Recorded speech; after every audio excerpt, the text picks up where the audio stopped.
मनोजवं मारुतितुल्यवेगं जितेन्द्रियं बुद्धिमतां वरिष्ठं वातात्मजो वानरयूथमुख्यं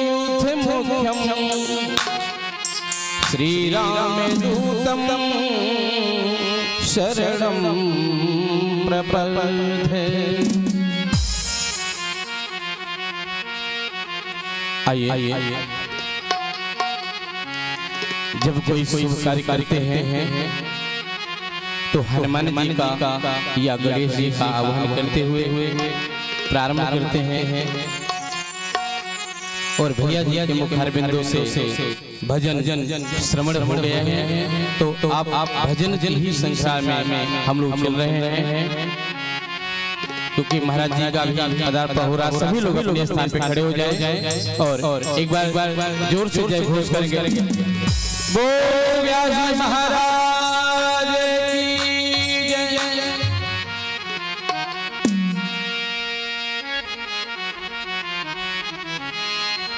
गाइए गण जय बंदन,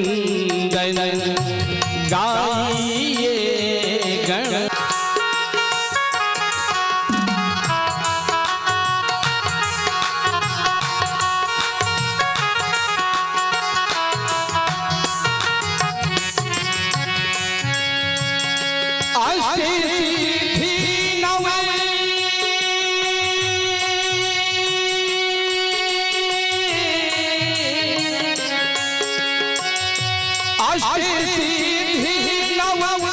निधि के दाता असबर दीन जानकी माता, असबर दीन जानकी माता।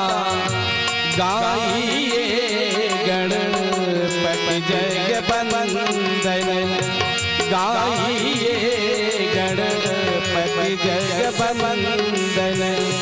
शंकर सुवन भवानी के नंदन, शंकर सुवन भवानी के नंदन।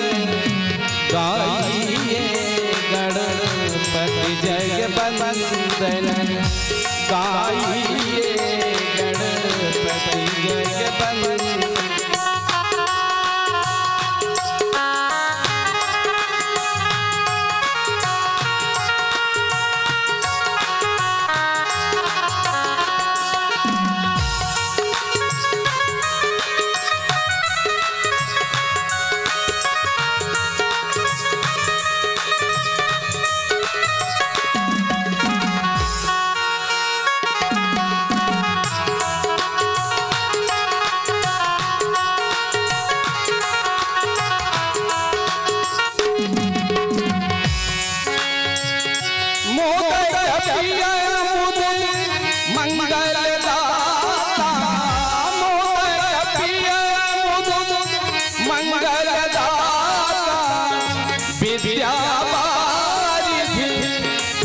विधाता विद्या बारिधि बुद्ध विधाता। गाइए गणपति जय बंदन, गाइए गणपति जय बंदन, गाइए गणपति जय बंदन। तुम नंदन, गाइए गणपति जय बंदन। शंकर सुवन भवानी के नंदन, शंकर सुवन भवानी के नंदन, शंकर सुवन भवानी के नंदन। गाइए गणपति जय बंदन।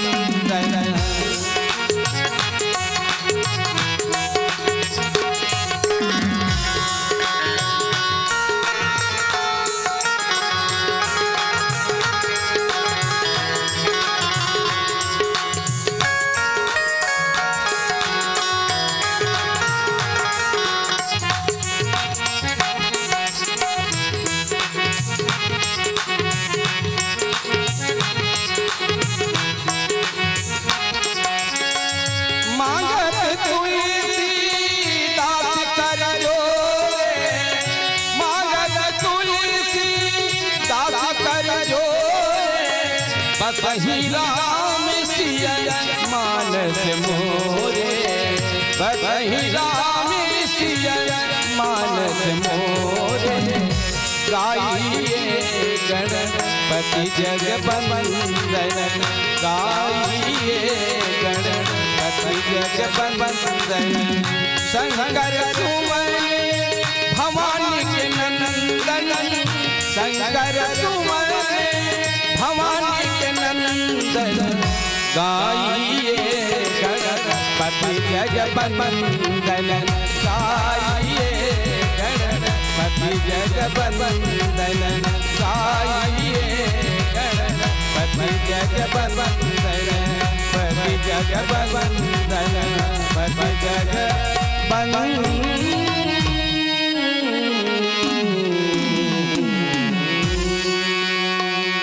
बोलिए भगवान की जय।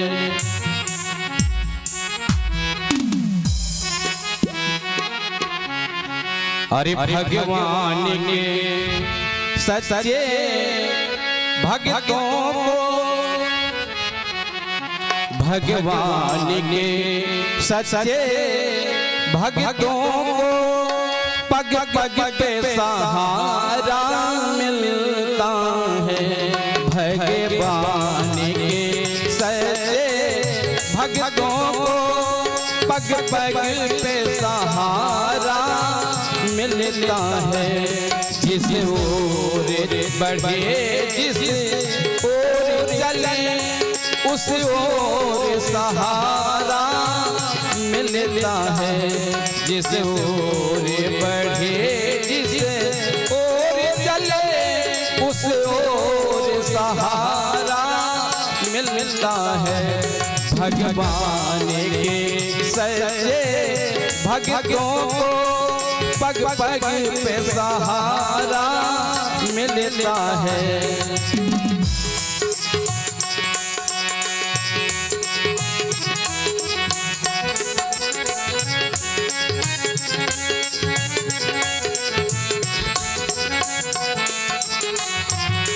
और महाराज जी के मुखार बिंदु से कल बताया था कि जो एक पग चलता है तो भगवान उसके पास 60 कदम चल के आते हैं।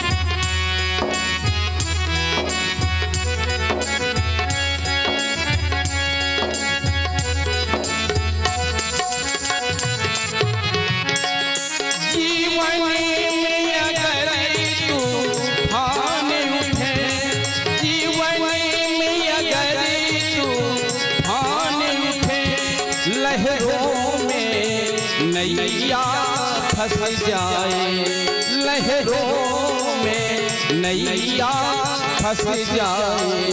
यदि राम नाम का संबल हो, यदि कृष्ण नाम का संबल हो, उस सहज किनारा मिलता है।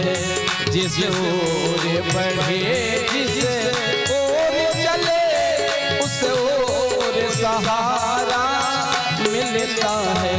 भगवान के सच्चे भक्तों को पग पग पे सहारा मिलता है। पग पग पे सहारा मिलता है। पग पग पे सहारा मिलता। बोलिए श्री गुरुदेव भगवान की जय जय। श्री राम, श्री सीताराम, जय श्री राधे, श्री राधे, सीताराम, हरि ओम नारायण, श्री सीताराम।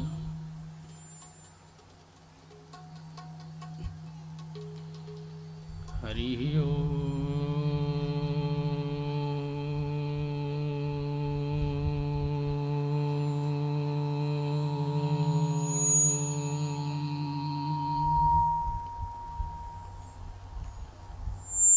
वर्णानामर्थसंघानां रसानां छन्दसामपि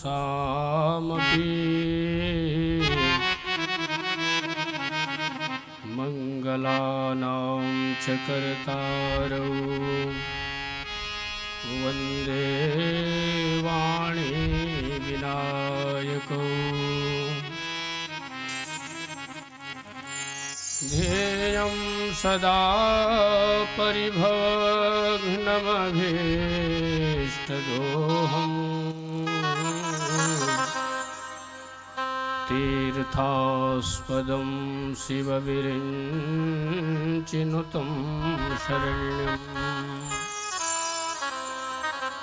भित्यार्तिहं प्रणतपालभवाब्धिपूतम् वन्दे महापुरुषते चरणारविन्दम् त्यक्त्वा सुदुस्त्यजसुरेप्सितराज्यलक्ष्मीं धर्मेष्ठयार्यवचसा यदगादरण्यम् मायामृगं दैतयेप्सितमन्वधावद वन्दे महापुरुषते चरणारविन्दम् श्रीगुरुचरणसरोजरजनिजमनमुकुरसुधारि वरनौ रघुवर विमल यशजोदायक फलचारि गंगातरंगरमणीय जटाकलापम् गौरी निरंतर विभो सितवाम भागम्। इको हल्का दीजिए। नारायण प्रियमनंगमदापहारम् वाराणसीपुरपतिं भज विश्वनाथम्। रामाय रामभद्राय रामचंद्राय वेदसे रघुनाथाय नाथाय श्री सीताया पतये नमः। रामं रामानुजं सीतां भरतं भरतानुजं सुग्रीवं वायुसूनुं च प्रणमामि पुनः पुनः। यत्र यत्र रघुनाथकीर्तनं तत्र तत्र कृतमस्तकाञ्जलिं बाष्पवारि परिपूर्णलोचनं मारुतिं नमत राक्षसान्तकम्। लेत सदा सुधिदीन के सहज दया के धाम जननी जनक सर्वेश के प्रभु श्री सीताराम। प्रेम से बोलिए हनुमान जी महाराज की जय। श्री राधा कृष्ण भगवान की जय। श्रीमद्भागवत महापुराण की जय। सब श्रोता भक्त समाज की जय। सब संत भगवंत की जय हो। जय जय श्री सीताराम।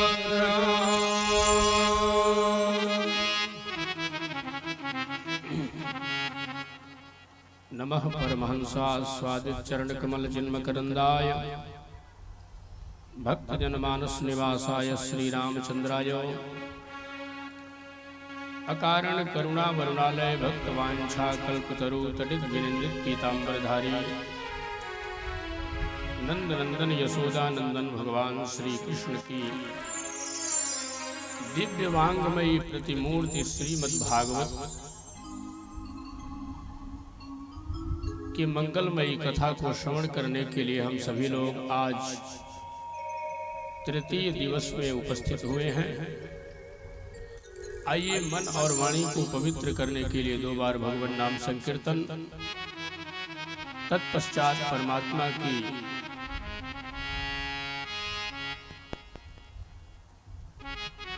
कृपा के फलस्वरूप हम लोग भगवान की मंगलमयी कथा में प्रवेश करेंगे। इससे पहले कि आइए 2 बार बड़े मस्ती के साथ भगवान नाम सभी लोग गाएंगे। राधा राधा कृष्ण राधा राधा राधा कृष्ण राधा राधा राधा कृष्ण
राधा कृष्ण भगवान की जय हो।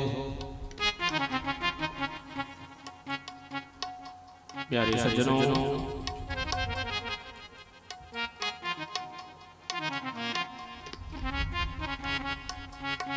नमो नमस्ते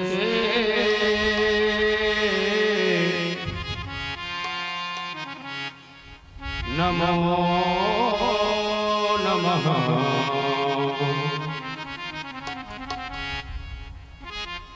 कल्याणानंदनिधानम्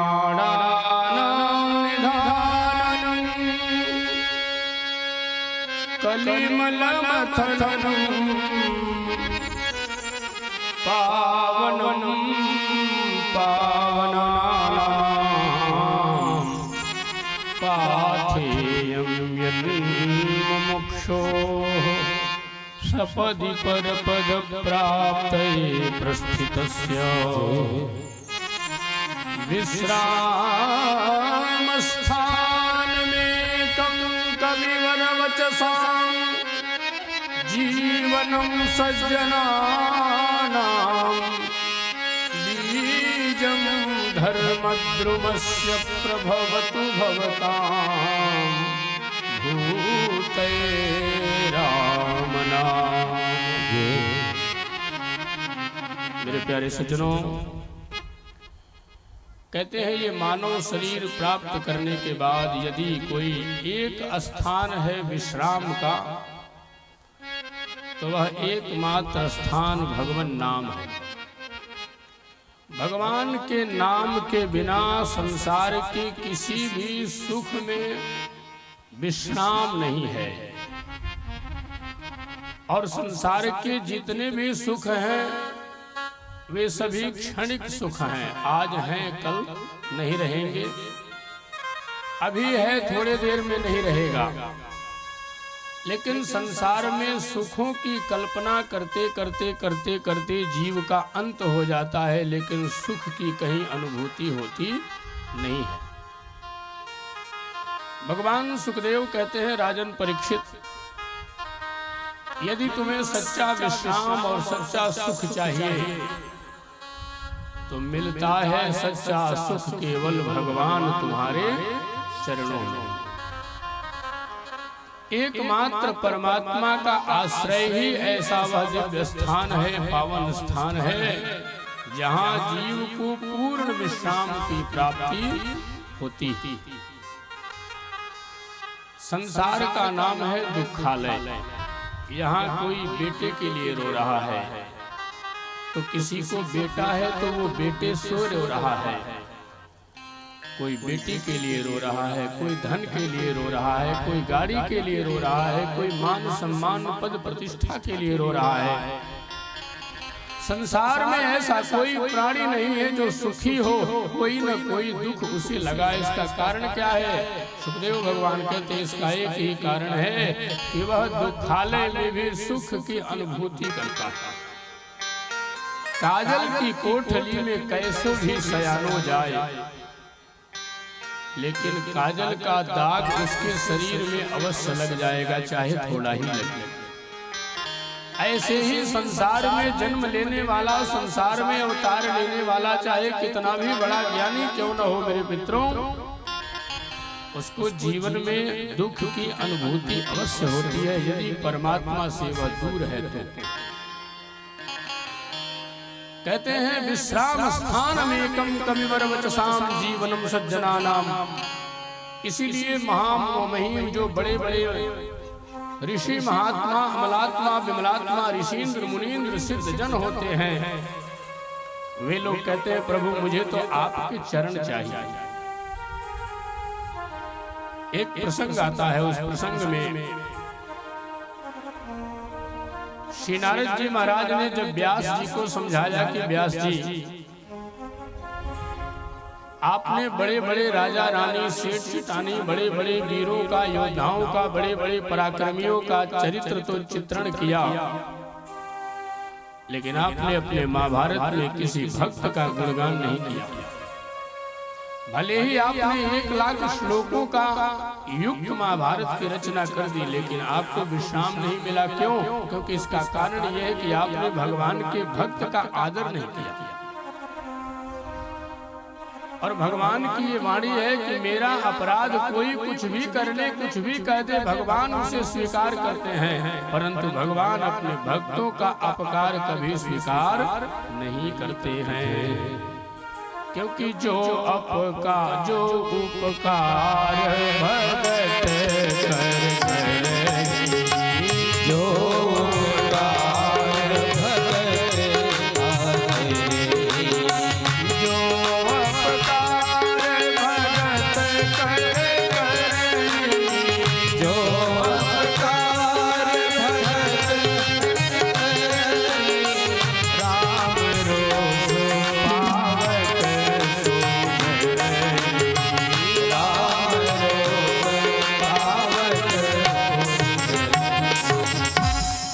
कहते हैं मेरा अपकार कर लो, मुझे भला बुरा कह लो, मुझे कुछ बुरा नहीं लगेगा। थोड़ा सा साउंड मेरा बड़ा बड़ा। मेरा भला बुरा तुम कुछ भी कह दो, मुझे स्वीकार्य है, लेकिन भूल करके भी मेरे भक्तों का कभी अनादर मत करना। परीक्षित जी जैसे महाभागवत, जिनको भगवान में इतनी प्रीति, इतना स्नेह, इतनी श्रद्धा, जिनके संपूर्ण वंशों में भगवान के प्रति बड़ा स्नेह और बड़ी श्रद्धा रखी गई,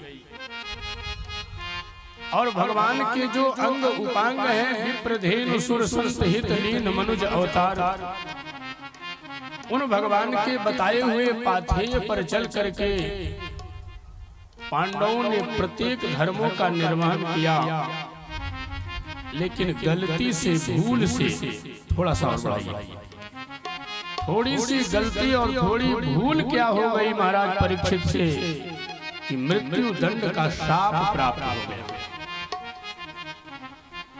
परीक्षित जी जब पहली बार राजा बने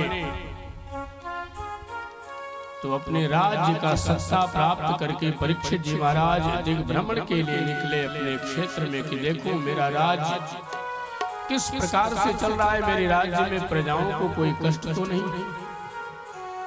और राजाओं का स्वभाव है और राजाओं का कर्तव्य था, वो शिकार करने के लिए जाते थे। परीक्षित जी जब शिकार करने के लिए गए तो शिकार करते करते करते करते बड़े दूर जंगल में प्रवेश कर गए। अत्यंत घनघोर जंगल में जाने के बाद शिकार करते करते, भ्रमण करते करते राजा को बड़ी जोर की पिपासा लगी और प्यास से व्याकुल होकर के राजा लौटे। और वही आश्रम था एक महर्षि समीक का। महर्षि समीक के आश्रम में जब राजा परीक्षित प्रवेश किए तो देखा कि महर्षि समीक पद्मासन में बैठ करके और समाधिस्थ हैं, भगवान की साधना में रत, परमात्मा की अनंत साधना में रत उस समीक ऋषि को देख करके राजा को समझ में नहीं आया, क्योंकि राजा के मस्तक पर तो कलयुग विराजमान था। राजा ने सोचा कि मैं इतना बड़ा धर्मात्मा राजा हूँ और मेरे आने के बाद भी ये साधु, ये ब्राह्मण खड़ा नहीं हुआ, मेरा आतिथ्य सत्कार नहीं किया, मेरा आदर नहीं किया। और वो क्रुद्ध हो गए और क्रुद्ध होकर के एक मरा हुआ सर्प था, उसी को अपनी धनुष की कोटी से उठाया और महात्मा के गले में लपेट करके चले आए। और जब लौट करके आए और अपने मुकुट को निकाल करके अपने राज सिंहासन पर रखा तो ज्यों ही मुकुट से कलयुग का प्रवेश समाप्त हुआ और ज्यों ही मस्तक खाली हुआ तो परीक्षित जी महाराज ने कहा, ओ आज तो मैंने बहुत बड़ा अनादर कर दिया। जिस मेरे कुल में भगवान नारायण स्वयं ब्राह्मणों के चरण धुल करके चरणामृत लिया करते थे, जिन भगवान की कृपा से मेरे पूर्वजों ने इतने महान कौरवों की सेना पर विजय प्राप्त किया, उन कौरवों की सेना पर विजय प्राप्त करने वाले परमात्मा भी जिन ब्राह्मणों का इतना आदर करते थे, उन ब्राह्मणों का आज मैंने कितना बड़ा अनादर कर दिया। आज मैंने एक संत का अपमान किया। परीक्षित ने कहा कि संत और ब्राह्मण का अनादर करने वाला, अतिथि का अनादर करने वाला जीवित रहने का अधिकारी नहीं है, इसलिए मुझे भी मृत्यु हो जाए, मेरी भी मृत्यु आए। अद्यैव राज्यम बलमृद्ध कोशम प्रकोपिता ब्रह्म कुलानलो। कहते हैं मैंने ब्राह्मण कुल का अनादर किया है, इसलिए आज ही मेरा राज्य नष्ट हो जाए, आज ही मेरा शरीर नष्ट हो जाए, आज ही मेरा सर्वस्व नष्ट हो जाए। लेकिन समीक ऋषि के पुत्र श्रृंगी जो कौशिकी नदी में स्नान कर रहे थे, शिष्यों ने जब आकर के देखा तो समीक ऋषि के गले में मृत सर्प को देख करके शिष्य रोने लगे और दौड़ते हुए भागे भागे गए, भैया भैया भैया भैया। श्रृंगी ने कहा क्या हुआ? बोले गुरु जी के गले में किसी दुष्ट ने मृत सर्प डाल दिया है। और जैसे ही ये बात सुना तो श्रृंगी ने कहा इतनी हिम्मत किसकी, इतनी साहस किसकी जो मेरे इतने महान तपस्वी पिता के गले में मृत सर्प डाल करके उनका अनादर किया। इसलिए ना आओ देखा न ताओ। और बिना विचार किए श्रृंगी ने तुरंत कौशिकी नदी का जल अपने हाथों में लिया और कौशिक्याप उपस्पृश्य वाग वज्रम विससर्जः। थोड़ा इको बढ़ाओ बहु। और तुरंत श्रृंगी ने अपने हाथों में जल अभिमंत्रित करके और वाणी रूपी वज्र से परीक्षित की हत्या कर दी और कहा जाओ, पर जिसने भी मेरे पिता का अनादर किया हो, जिसने भी यह मृत सर्प मेरे पिता के गले में डाला हो, यदि मैंने मन कर्म और वचन तीनों से अपने पिता की सेवा की हो और यदि मैंने शास्त्र धर्म की मर्यादा का पालन किया हो, तो मैं शाप देता हूं कि आज के 7वें दिन यही सर्प तक्षक बन करके उसके मृत्यु का कारण बने। और जब लौट करके श्रृंगी आए और श्रृंगी ने देखा तो अपने पिता के गले से मृत सर्प को हटाया। इतने में समाधि खुली। श्रृंगी को अपने दृष्टि के सामने देखा। समीक ने तो कहा तुम लोग क्यों रो रहे हो, क्या कारण है? सबने कहा गुरुजी आपको मृत सर्प डाल करके किसी ने अनादर किया था। महर्षि समीक ने कहा ये अनादर नहीं, ये तो कोई अज्ञानी अनजान में मेरे साथ ऐसा किया होगा। आंखें बंद करके जब समीक ने देखा तो कहा ओहो श्रृंगी तुमने शाप दिया, लेकिन ये बहुत बड़ा अनर्थ कर दिया तुमने इतने महान राजा धर्मात्मा को तुमने शाप दिया है कि ऐसा राजा अब इस भूमंडल पर कभी होने वाला नहीं है। न भूतो न भविष्यति। परीक्षित जैसा धर्मात्मा राजा अब इस पृथ्वी पर नहीं होगा, क्योंकि अब तो कलयुग का प्रभाव आ गया। अब तो राजाओं का धर्म ही भ्रष्ट हो गया, सत्ता ही नष्ट हो गई। राजन परीक्षित उस समय मेरे उस शाप को मैंने स्वीकार किया। और परीक्षित जी महाराज कहते हैं कि मैंने स्वीकार करके उस शाप को आशीर्वाद के रूप में अपने मस्तक पर धारण कर लिया। क्योंकि संत कभी शाप नहीं देते हैं, संत तो कभी भी आशीर्वाद ही देते हैं। और यदि 7 दिन का शाप नहीं दिया होता तो शायद परीक्षित जी 7 दिन का भागवत सुन पाते क्या? और यदि शाप ही देता होता तो समीक ऋषि के पुत्र श्रृंगी यह भी कह सकते थे कि जिसने भी मेरे पिता का अनादर किया है वो इसी क्षण मृत्यु को प्राप्त हो जाए। लेकिन 7 दिन का समय दिया मेरे बंधुओं। 7 दिन ही क्यों दिया? इसका बहुत बड़ा कारण है। इसका कारण ये है कि मनुष्य के जीवन में 7 दिन के अलावा कोई 8वां दिन होता नहीं है। मंगलवार के दिन जन्म लिया, बुधवार के दिन बड़ा हुआ, बृहस्पतिवार के दिन पढ़ने गया, शुक्रवार के दिन विवाह हुआ, शनिवार के दिन बच्चे पैदा हुए, रविवार के दिन बीमार हुआ, रविवार के दिन चला गया। तो यह इसी क्रम में केवल मात्र जीव के जीवन में 7 ही दिन है, 8वां दिन कोई बना नहीं है। इसीलिए कहा कि 7 दिन में केवल 7 ही दिन जो तुम्हें मिला है, उसी 7 दिन में भागवत जी की कृपा से तुम अपनी मुक्ति को सुधार लो।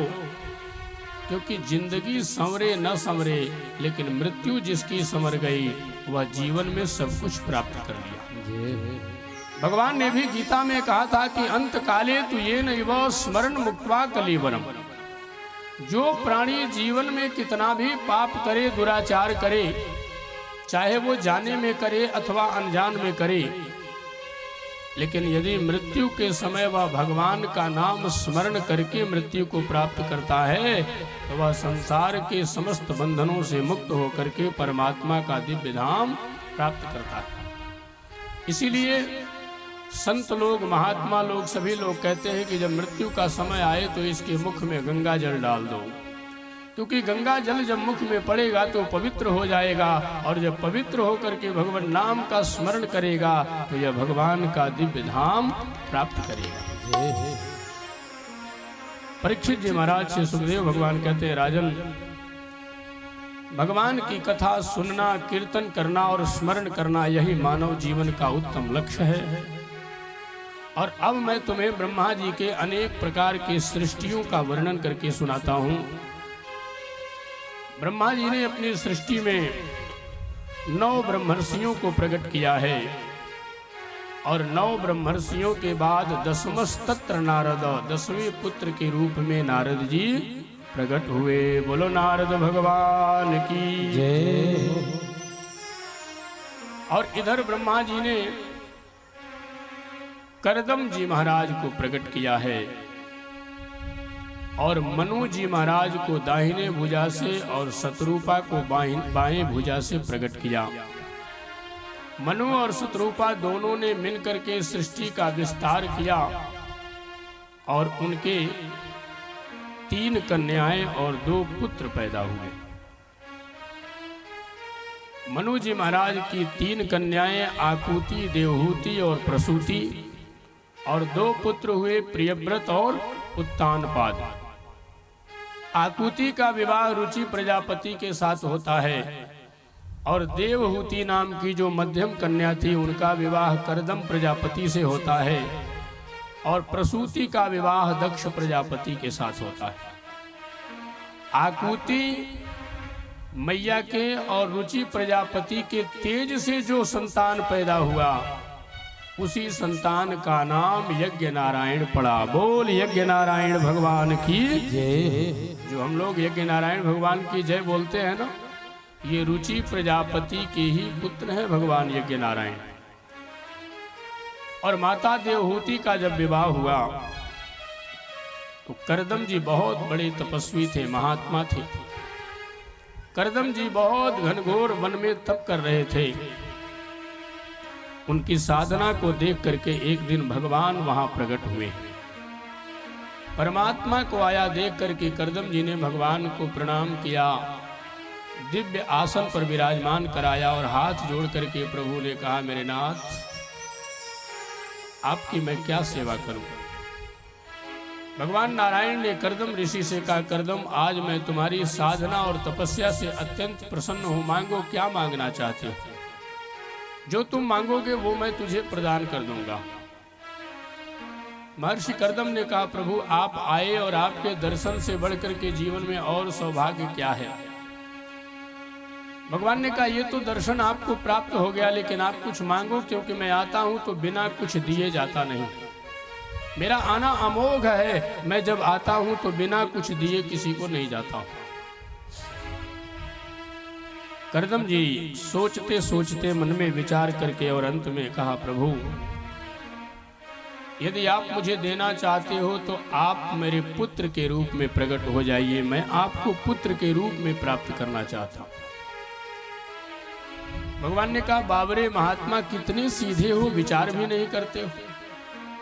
जब तुम साधु हो तो तुम्हें मैं पुत्र के रूप में चाह करके भी प्राप्त भला कैसे हो पाऊंगा। इसके लिए तो तुम्हें गृहस्थ आश्रम में आना पड़ेगा, तुम्हें विवाह करना पड़ेगा, और जब तक तुम पाणी ग्रहण संस्कार नहीं करोगे तब तक मैं पुत्र कैसे बन पाऊंगा। करदम जी ने कहा, प्रभु आपको प्राप्त करने के लिए मैं साधुता छोड़ करके विवाह कर लूंगा, लेकिन आप पुत्र बनने का वचन दो तब। भगवान ने वचन दे दिया कि मैं आपका पुत्र बन के आऊंगा। थोड़ा सा साउंड और बढ़ाइए मेरा। वही करदम जी महाराज को जब भगवान ने वचन दिया तो इस बात को ब्रह्मा जी ने जाना, और ब्रह्मा जी ने मनु जी महाराज से कहा कि तुम अपनी बेटी का विवाह करदम जी से कर दो। मनु जी डर गए, मनु जी ने कहा मैं किसी साधु से ब्याह करने के लिए कहने जाऊंगा, शाप दे देंगे, इतने बड़े तपस्वी। ब्रह्मा जी ने कहा नहीं, कर्दम जी विवाह के लिए उत्सुक हैं, उन्होंने भगवान को वचन दिया है और भगवान पुत्र बन करके उनके घर में आएंगे, इसलिए तुम विवाह करो। मॉनिटर का कम करके जो है बाहर का आवाज दीजिए।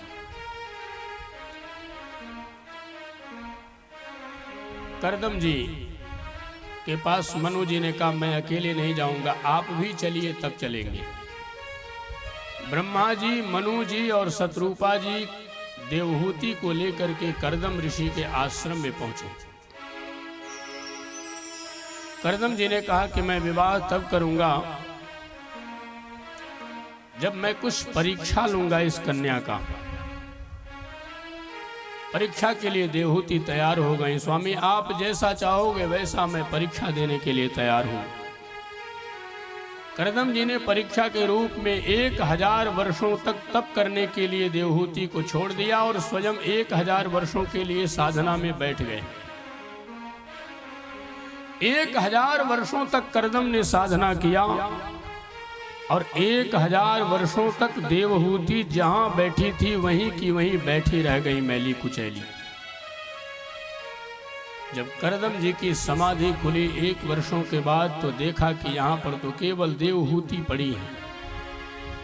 देवहूति के उस प्रेम और उस साधना को देख करके, त्याग को देख करके कर्दम जी अत्यंत प्रसन्न हुए और पाणी ग्रहण संस्कार किया। और अपने तपबल के प्रभाव से कर्दम जी ने अनेक प्रकार के देवियों को प्रकट किया, अप्सराओं को, और कहा ले जाओ देवी को स्नान कराओ। और जैसे ही दिव्य सरोवर में स्नान कराया देवहूति को, तो देवहूति बिल्कुल नूतन नवीन मानो साक्षात लक्ष्मी प्रकट हो गई हो, ऐसी दिव्यांगना बन करके प्रकट हो गई। अब कर्दम जी ने देखा कि देवहूति कहाँ 16 वर्षीय सुंदरी और मैं कहाँ हजारों वर्ष का वृद्ध। इसलिए कर्दम जी ने भी अपनी साधना के प्रभाव से अपने सौंदर्य को 16 वर्षीय बना दिया और दोनों युवक युवती बन करके बड़े दिव्य सौंदर्य से युक्त हो करके, और कर्दम जी ने अपने साधना से एक दिव्य विमान प्रकट किया और उसी विमान में बैठ करके कर्दम जी देवहूति के साथ भ्रमण करने लगे। संपूर्ण नगर में भ्रमण करते करते, संपूर्ण लोकों में भ्रमण करते करते 9 कन्याओं को जन्म दे दिया। 9 कन्याएं जब हो गई तब कर्दम जी ने कहा ओहो, मैं तो साधना करने आया था, मैं कहाँ गृहस्थ आश्रम में फंस गया, मेरी साधना सब बेकार चली गई। इसलिए महर्षि कर्दम ने देवहूति से कहा देवहूति अब तुम्हें मैंने संतान प्रदान कर दिया, अब यदि तुम्हारी प्रसन्नता हो, तुम्हारी इच्छा हो तो मैं भगवत भजन के लिए निकल जाऊं। माता देवहूति ने हाथ जोड़ करके कहा स्वामी आप मेरे पति हैं, परमेश्वर हैं, आपको मैं रोक तो नहीं सकती हूं, लेकिन आप जरा एक बार विचार करो कि मैं एक नारी होकर के 9 कन्याओं का विवाह कैसे करूंगी और फिर 9 कन्याएं अपने घर चली जाएंगी तो मेरा जीवन कैसे चलेगा। इसलिए यदि आप मुझे प्रेम करते हैं और वास्तव में जाना चाहते हैं भगवत भक्ति में, तो आप मुझे एक संतान प्रकट कर दीजिए और एक पुत्र प्रदान करके आप चाहें तो जा सकते हैं, मेरे तरफ से कोई रोक नहीं। तब कर्दम जी को याद आया, ओ प्रभु ने तो मुझे कहा था कि मैं तुझे एक पुत्र बन करके आऊंगा।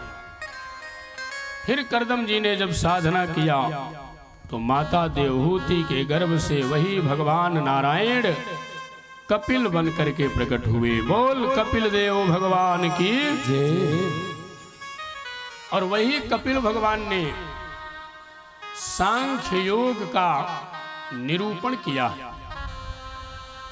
अगर कपिल भगवान का प्राकट्य नहीं होता तो सांख्य दर्शन नहीं होता।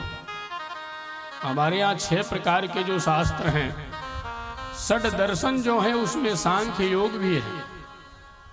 कपिल भगवान ने सांख्य योग का वर्णन किया और जब कपिल भगवान प्रकट हुए तब कर्दम जी ने कहा देवी अब तो मैं जा रहा हूं। मैया ने कहा जाओ, अब तो मेरे सामने प्रभु प्रकट हो गए, अब इन्हीं की छत्र छाया में मैं भी अपने जीवन को संवार लूंगी। कर्दम जी साधना के लिए चले गए और इधर माता देवहूति ने करदम जी को विदा किया और विदा करने के बाद धीरे धीरे भगवान का लालन पालन करने लगी। एक दिन की बात है, मैया ने भगवान को पहचान लिया और मैया भगवान को पहचान करके कहती हैं कि प्रभु, आज मैं आपसे कुछ प्रार्थना करना चाहती हूँ। भगवान ने कहा, आप मुझे जानती हैं मैं कौन हूं? मैया ने कहा, मैं खूब भली भांति जानती हूं आप कौन हैं। तम त्वागताहं शरणं शरण्यम। आज साउंड में बेस नहीं बन रहा है, थोड़ा इको दीजिए, भराव नहीं हो रहा, या इसको मेरे तरफ थोड़ा सा करें। मैया कहती हैं, तम त्वाम गताहम शरणम शरण्यम। हे नारायण, आज से मैं आपकी शरण में आ गई हूं, आज से मैं आपके शरण में हूं, इसलिए आप कृपा करके मुझे अपने शरण में ग्रहण कीजिए। प्रभु, मैं जानता हूं कि जिस प्रकार से एक कुल्हाड़ी बड़े से बड़े वृक्षों को काट करके गिरा देती है, ठीक उसी प्रकार मनुष्य के बड़े से बड़े अज्ञान को आपका कृपा रूपी कुल्हाड़ी थोड़ी देरों में अज्ञान को काट करके गिरा देता है और वह पुरुष महान ज्ञानी बन जाता है। इसलिए हे परमात्मा, आप अपने दिव्य ज्ञान से मेरे अज्ञानांधकार को नष्ट करिए, क्योंकि भले ही मैं आपकी जननी बन करके आई हूं, लेकिन आप तो जगत के पिता हैं, जगदात्मा है। थोड़ा साउंड हमको और दीजिए, हमको केवल बढ़ाइए साउंड। श्री राम, श्री सीताराम, हरि ओम, श्रीमन नारायण, श्रीमन नारायण, हरि ओम। बस। और उस समय मैया ने भगवान को एक आसन दिया और स्वयं भी बैठी। और तब जब मैया ने भगवान से पूछा है तो भगवान ने एक बड़ी बात अच्छी कही है। भगवान ने कहा, मैया,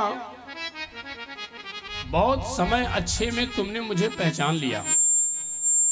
मैं जानती हो कौन है, मेरे बारे में आप जानती हैं मैं कौन हूं। संसार का जो कुछ भी होता है वो बिना मेरी आज्ञा का नहीं होता है। ये भगवान कहते हैं कि मद भयाद बाति बातोयम सूर्यस्तपति मद भयात वर्षतीन्द्रो दहत्यग्निर मृत्युश्चरति मद भयात।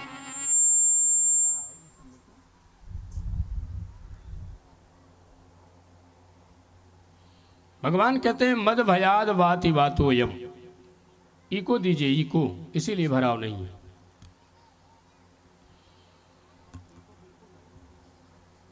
मद भयाद बाति बातोयम।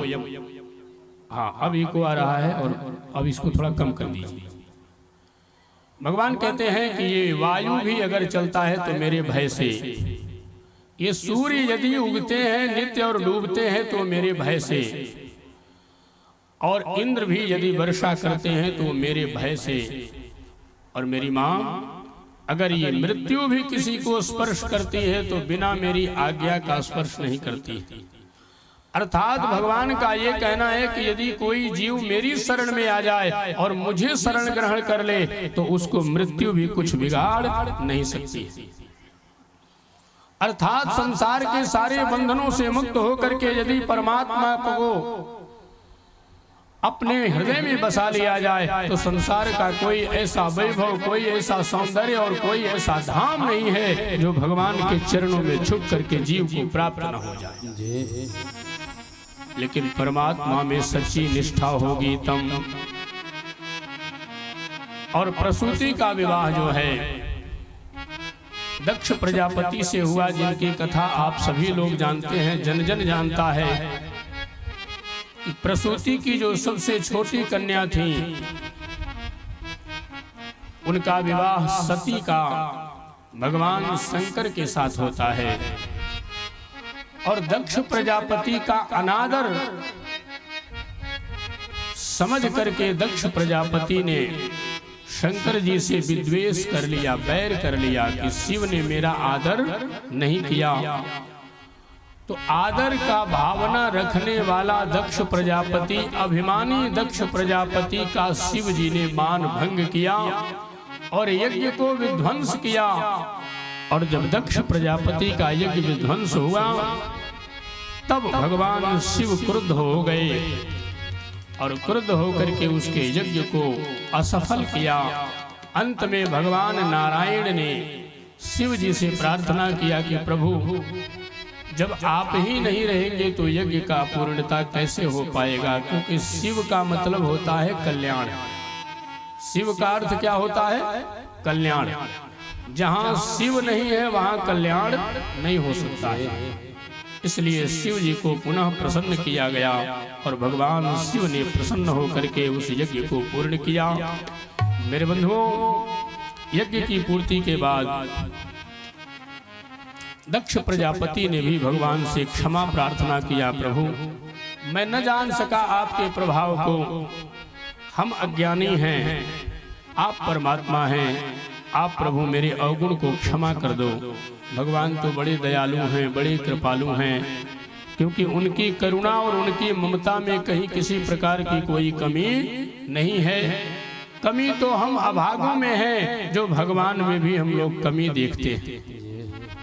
लोग कहते हैं भगवान मुझ पर कृपा नहीं करते हैं, दया नहीं करते हैं। भगवान तुम पे दया क्या करते हैं? भगवान कहते हैं मैं दया तुम पे करना चाहता हूं, लेकिन दया का उल्टा क्या होता है? याद। तो भगवान को तुमने याद कितना किया कि भगवान तुम पर दया करे? अच्छा, हम लोग इतने लोग बैठे हैं, ईमानदारी से आप लोग बताइए, ये एक दो महात्मा लोगों को छोड़ करके हमारे 24 घंटे में क्या 1 घंटा भी हम लोगों का निश्चित है क्या कि पहाड़ गिर जाए लेकिन भगवान का नाम नहीं छोड़ेंगे? उस समय में भगवान का ही नाम लेंगे, चाहे दुनिया का कुछ भी छूट जाए। ऐसा 2-4 लोग भी हैं क्या यहाँ, जिनको ईश्वर पर इतना निष्ठा हो कि दुनिया का प्रलय हो जाए तो क्या है, लेकिन जिस समय में मैं भगवान के शरण में रहता हूँ उस समय को मैं भगवान के शरण में ही दूंगा, उस समय मैं दूसरा कार्य नहीं करूंगा। जिस दिन भगवान पर पूरी निष्ठा हो जाएगी, जिस दिन भगवान पर संपूर्ण प्रेम हो जाएगा, जिस दिन हमें ये लगेगा कि हाँ भगवान मेरे हैं और मैं भगवान का हूँ, उसी दिन भगवान मुझ पर कृपा कर देंगे। क्योंकि जाने बिनु न होई प्रतीति और बिनु प्रतीति होई नहीं प्रीति। भगवान से यदि प्रेम करना है तो भगवान में पहले विश्वास करना होगा, और विश्वास कैसे होगा? जब भगवान को हम जानेंगे तब। और भगवान को जानेंगे कैसे? बोले भगवान को जानेंगे, जानने का साधन है भगवत कथा, भगवान नाम, भगवान स्मरण। जब भगवान का नाम और भगवान की कीर्तन और भगवान के नाम की स्मृति करेंगे तो हमें निश्चित ही भगवान में प्रेम होगा, और जब प्रेम होगा तो परमात्मा की कृपा तो अवश्य बरसेगी। राजन परीक्षित, सती ने अपने पिता के सामने ही अपने शरीर का त्याग कर दिया, लेकिन अपने पति की अवज्ञा को स्वीकार नहीं किया। और फिर वही सती पार्वती बनकर के आती हैं और अनेक जन्मों तक साधना और समाधि लगाने के बाद अंततो गत्वा उन्होंने भगवान को अपने पति के रूप में प्राप्त किया, क्योंकि उनको विश्वास था कि परमात्मा मुझे मिलेंगे। इसलिए बिंदु जी महाराज ने बड़ी सुंदर एक पंक्ति गाई है, आइए हम लोग भी गुनगुनाते हैं। बड़ा सुंदर पंक्ति है। व्यर्थ में लोग परमात्मा को दोष देते हैं, भगवान दोष देने के योग्य नहीं है। भगवान में दोष नहीं है, दोष तो हम लोगों में है। बिंदु जी कहते हैं कि उनकी करुणा में कोई कमी है नहीं,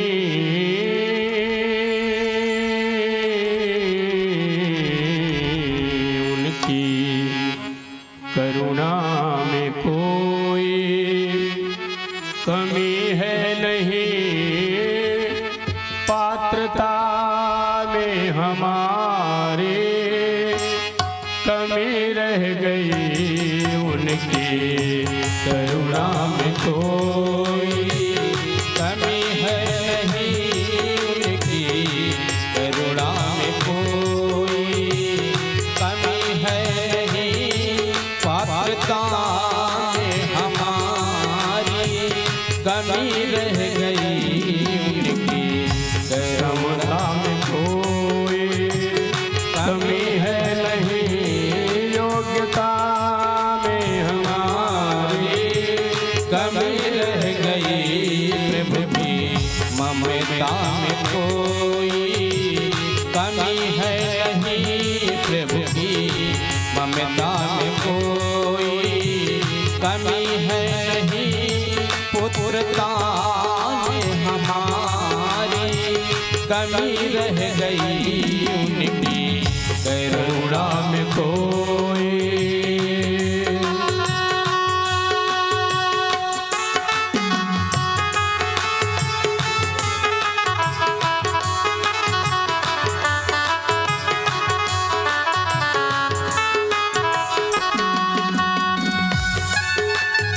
सभी गाइए, ताली बजा के गाइए।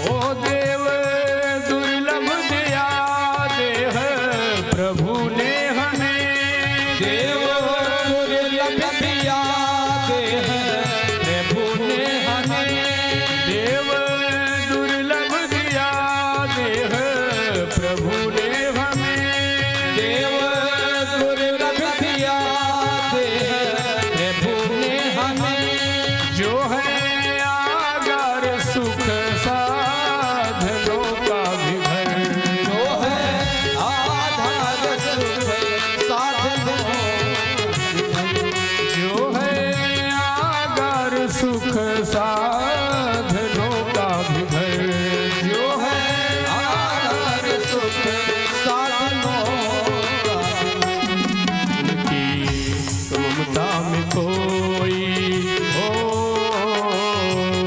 उनकी समता में कोई कमी है नहीं, उनकी समता में कोई कमी है नहीं, सूत्रता में हमारी कमी रह गई, उनकी समता में कोई कमी है नहीं, उनकी समता में कोई कमी है नहीं, योग्यता में हमारी कमी रह गई, उनकी करुणा में कोई।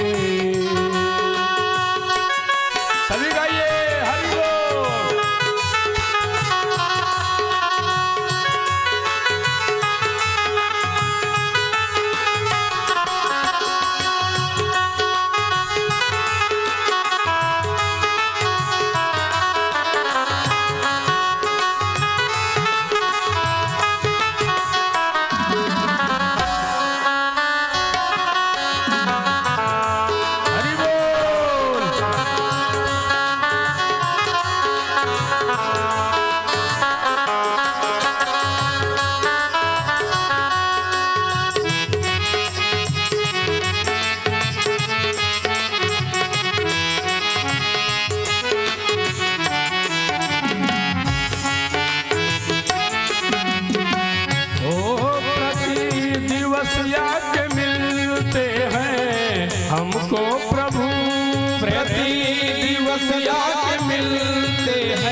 आके मिलते हैं हमको प्रभु, प्रति दिवस आके मिलते हैं हमको प्रभु, फिर भी उनको न हमने निहारा।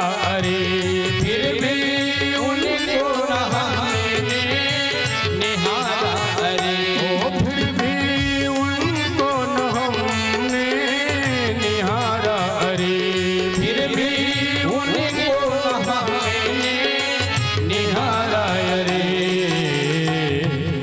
कभी की उगने में कोई हो, रब की उगने में कोई कमी है नहीं, नेत्रता में हमारी कमी रह गई। रब के उगने में कोई कमी है नहीं, रब के उगने में कोई कमी है नहीं, नेत्रता में हमारी कमी रह गई। उनकी समता में कोई कमी है नहीं, योग्यता में हमारी कमी रह गई। उनकी ममता में कोई कमी है नहीं, योग्यता में हमारी कमी रह गई। उनकी करुणा में कोई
दोष देता नीचे नीचे नर ये व्यथा, दोष देता उन्हें नीचे नर ये व्यथा। दोष देता है मेरे धोखा, छोड़ता ही नहीं दोष दुर्व्यसन का, छोड़ता ही नहीं छोड़ता ही नहीं दोष दुर्व्यसन का, छोड़ता ही नहीं दोष का। उनकी क्षमता में कोई हो, उनकी क्षमता में कोई कमी है नहीं, उनकी क्षमता में कोई कमी है नहीं, सौम्यता में हमारी कमी रह गई। उनकी क्षमता में कोई कमी है नहीं, सौम्यता में हमारी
बिंदु जी कहते हैं कि योग्यता मेरी होनी चाहिए।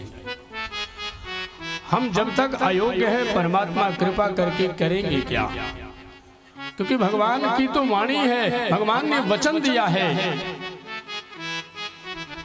कि सकृद एव प्रपन्नाय तवास्मीति च याचते अभयं सर्वभूतेभ्यो ददामि तद्व्रतं मम। और गोस्वामी जी के शब्दों में भगवान क्या कहते हैं कि सन्मुख हो ये जीव मोहि जब सन्मुख हो ये जीव मोहि जब जन्म कोटि अघनासौ तब जन्म कोटि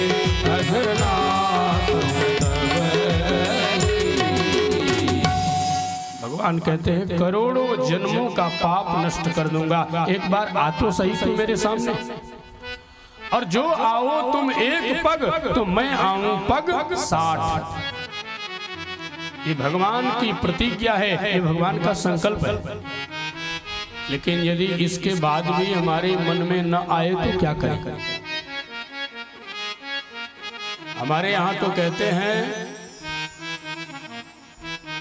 महात्मा लोग, हमारे अपनी भाषा में कहते हैं, साधुशाही भाषा में, सब कुत्ते जब काशी ही जाएंगे तो पत्थर को चाचा।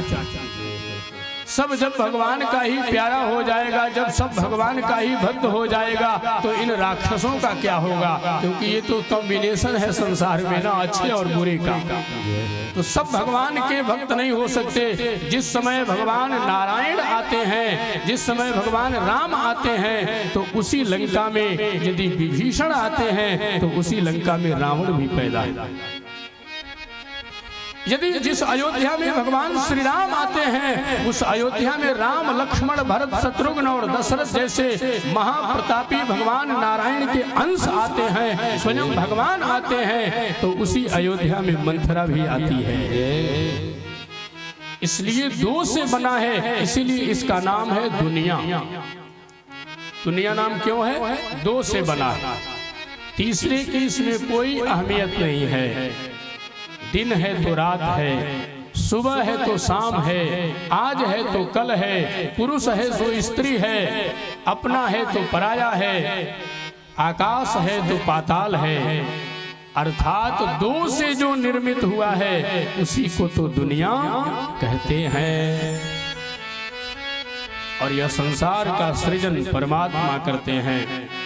तीनों कन्याओं के वंश का विस्तार वर्णन करके सुखदेव भगवान कहते हैं, राजन परीक्षित,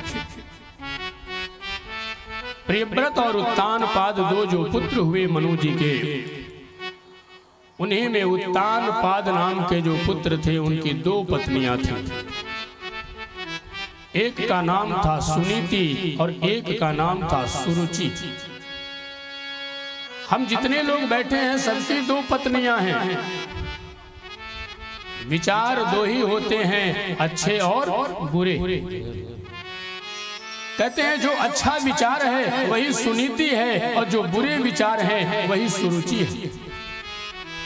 जब शास्त्र, मर्यादा, धर्म और अपने से बड़ों का अनादर करके हम अपने मनमाना करते हैं तो मैं अपनी सुरुचि के अधीन हूँ। और जब शास्त्र की मर्यादा का पालन करते हुए अपने बड़े के आचरण के अनुसार जब जीवन जीते हैं तब हम सुनीति का पालन करते हैं। सुनीति और सुरुचि दो रानियां हैं, दोनों से राजा बहुत प्रेम करते हैं। लेकिन दोनों से प्रेम करने के बाद दोनों को लगता है कि हमसे कम प्रेम करते हैं। एक दिन सुरुचि ने कहा, सुरुचि के सामने बैठे थे तो सुरुचि ने एक दिन अपने पति उत्तानपाद से कहा, स्वामी मैं आपसे एक प्रार्थना करना चाहती हूँ। बोले क्या? कहती है आप उस वंश के हो जिस वंश में कभी झूठ नहीं बोला जाता है, इसलिए आपसे मेरी प्रार्थना है कि आप प्रतिज्ञा करो कि आप अपने पूर्वजों के किए हुए बातों का पालन करोगे। प्रियव्रत ने कहा, देवी मेरे कुल की परंपरा है कि रघुकुल रीति सदा चली आई और प्राण जाय पर वचन ना जाई।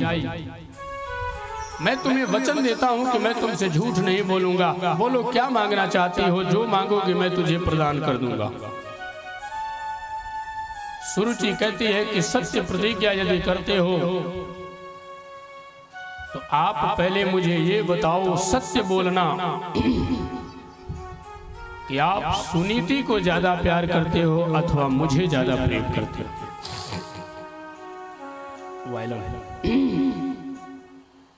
इतनी बात सुनकर के उत्तानपाद ने कहा, देवी बाबरी ये कोई पूछने की बात है, मैं तुम्हें ज्यादा प्रेम करता हूं, ये तुम सत्य मानो कि मैं तुम्हें ज्यादा प्रेम करता हूं। लेकिन इतने के बाद भी सुरुचि को विश्वास अपने पति की वाणी पर नहीं हुआ। सुरुचि ने कहा, यदि आप मुझे प्रेम करते हो तो मैं कैसे मानूं कि आप मुझे ज्यादा प्रेम करते हो। उत्तानपाद ने कहा, तुम जो मांगेगी मैं तुझे प्रदान कर दूंगा। उस समय 7 महीने का गर्भ धारण की है सुनीति और सुरुचि दोनों। सुरुचि कहती है उत्तानपाद से कि मैं तब मानूंगी कि आप मुझे ज्यादा प्रेम करते हैं और आप अपने वंश के परंपरा के अनुसार चलते हैं, जब आप मेरी बात मानोगे। इन्होंने कहा, बताओ क्या मानना है। सुरुचि ने कहा, यदि आप मुझे वास्तव में प्रेम करते हो तो मैं चाहती हूं अभी इसी क्षण राजभवन से सुनीति को निकाल दीजिए।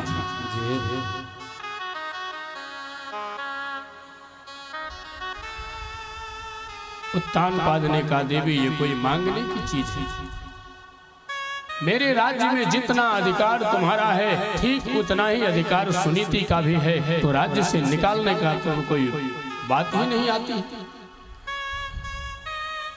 सुरुचि ने कहा कि यदि आपने सुनीति को राजभवन से आज बाहर नहीं किया तो कल प्रातः कालीन मेरी अर्थी आपके कंधों पर होकर के गंगा के तट पर जाएगी।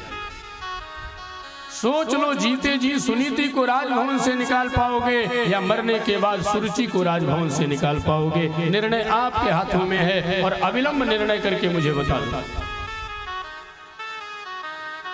सुरुचि को प्रसन्न करने के लिए अनेक प्रकार की बातों को रखा, अनेक प्रकार का प्रमाण दिया, अनेक प्रकार से याचनाएं की, हाथ जोड़ा, पैरों पड़ा, लेकिन उसके बाद भी सुरुचि के माथे पर एक भी बात का सिकन नहीं। सुरुचि ने कहा, मैं ये सब कुछ नहीं जानती, मैं बस इतना ही जानती हूं कि आप निकाल पाओगे या नहीं। ये बोलो एस या नो, हाँ या ना। उत्तानपाद ने कहा, देवी चाहे तुम जिंदा रहो या मरो, लेकिन मैं धर्म परायण राजा हूं, इसलिए सुनीति को राजभवन से मैं नहीं निकाल सकता। लेकिन इस बात को सुरुचि और उत्तानपाद के बीच के वार्तालाप को सुनीति श्रवण कर रही थी। सुनीति ने जब ये बात देखा कि मेरे पति के आन बान और शान की आ गई, तो सुनीति वहीं सामने आकर के प्रकट हो गई और सुनीति ने हाथ जोड़ करके अपनी छोटी बहन सुरुचि से कहा, बहन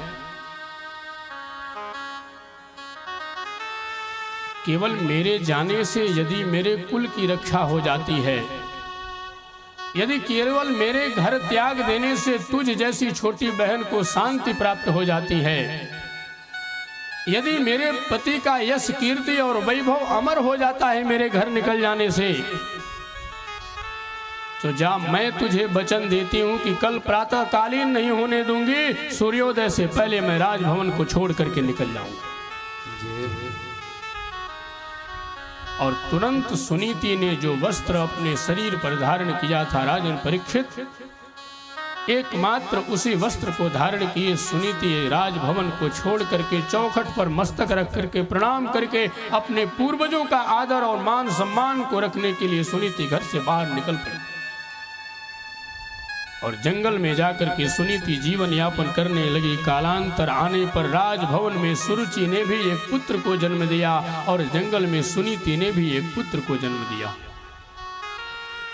एक राजभवन में पलने बढ़ने लगा और एक जंगल में पलने बढ़ने लगा। दोनों धीरे धीरे धीरे धीरे बड़े होने लगे। राजन, एक दिन की बात है जब सुनीति का बेटा छोटा थोड़ा बड़ा हुआ। सुनीति ने बच्चों की मंडली में खेलने के लिए अपने बच्चे को जैसे ही भेजा, वो बच्चा अपनी मित्र मंडली में जब खेलने के लिए प्रवेश किया, मंडली में प्रवेश करना ही चाहा, इतने में दौड़ करके एक बालक आया और बड़ी जोर से सुनीति के बच्चे को धक्का दे करके और उस मित्र मंडली से दूर फेंक दिया। बोले निकल जा यहां से,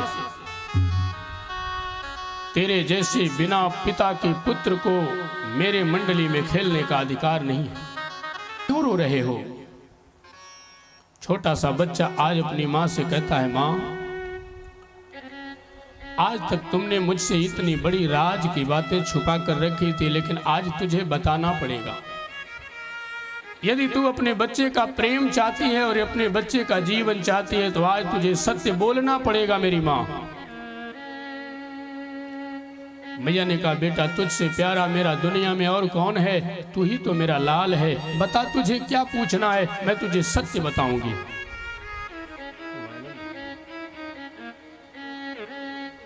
उस समय सुनीति ने अपने बच्चे से कहा, बेटा क्या चाहता है तू? छोटा सा बालक कहता, मैया तू बता मेरे पिता कौन है, मैं अपने पिता की गोद में जाना चाहता हूं। उस बच्चे की वाणी सुनकर के मैया सुनीति के आंखों में आंसू भर गए और मैया सुनीति ने कहा, बेटा तुझे किसी ने कहा कुछ? बेटे ने कहा, मुझे बता दो कि बस मेरे पिता कौन है, मैं पिता को जानना चाहता हूं।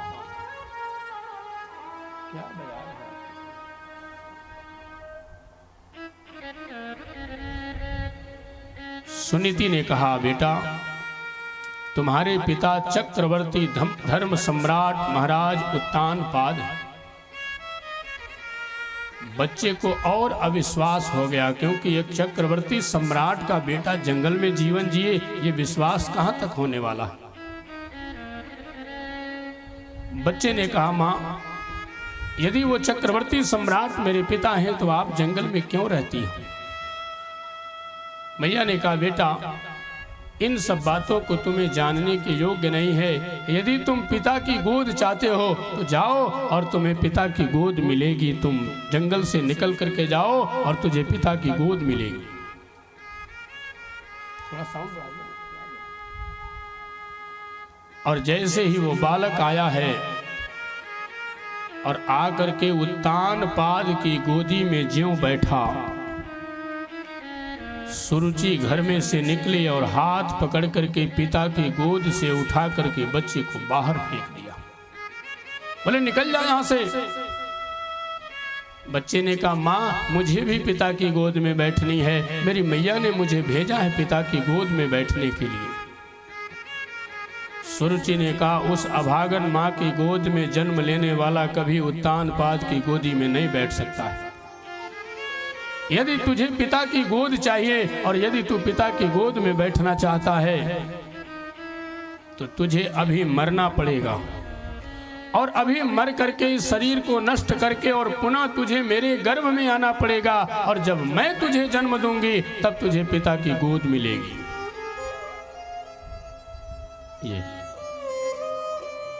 ये बात सुन करके छोटा सा बालक आंखों में आंसू भर करके लौट करके आया और अपनी माता सुनीति के चरणों में गिर करके कहा, मां जब मैं पिता की गोद में बैठने गया तो एक छोटी मैया ने आया और छोटी मैया आकर के मेरा हाथ पकड़ के मुझे दूर फेंक दिया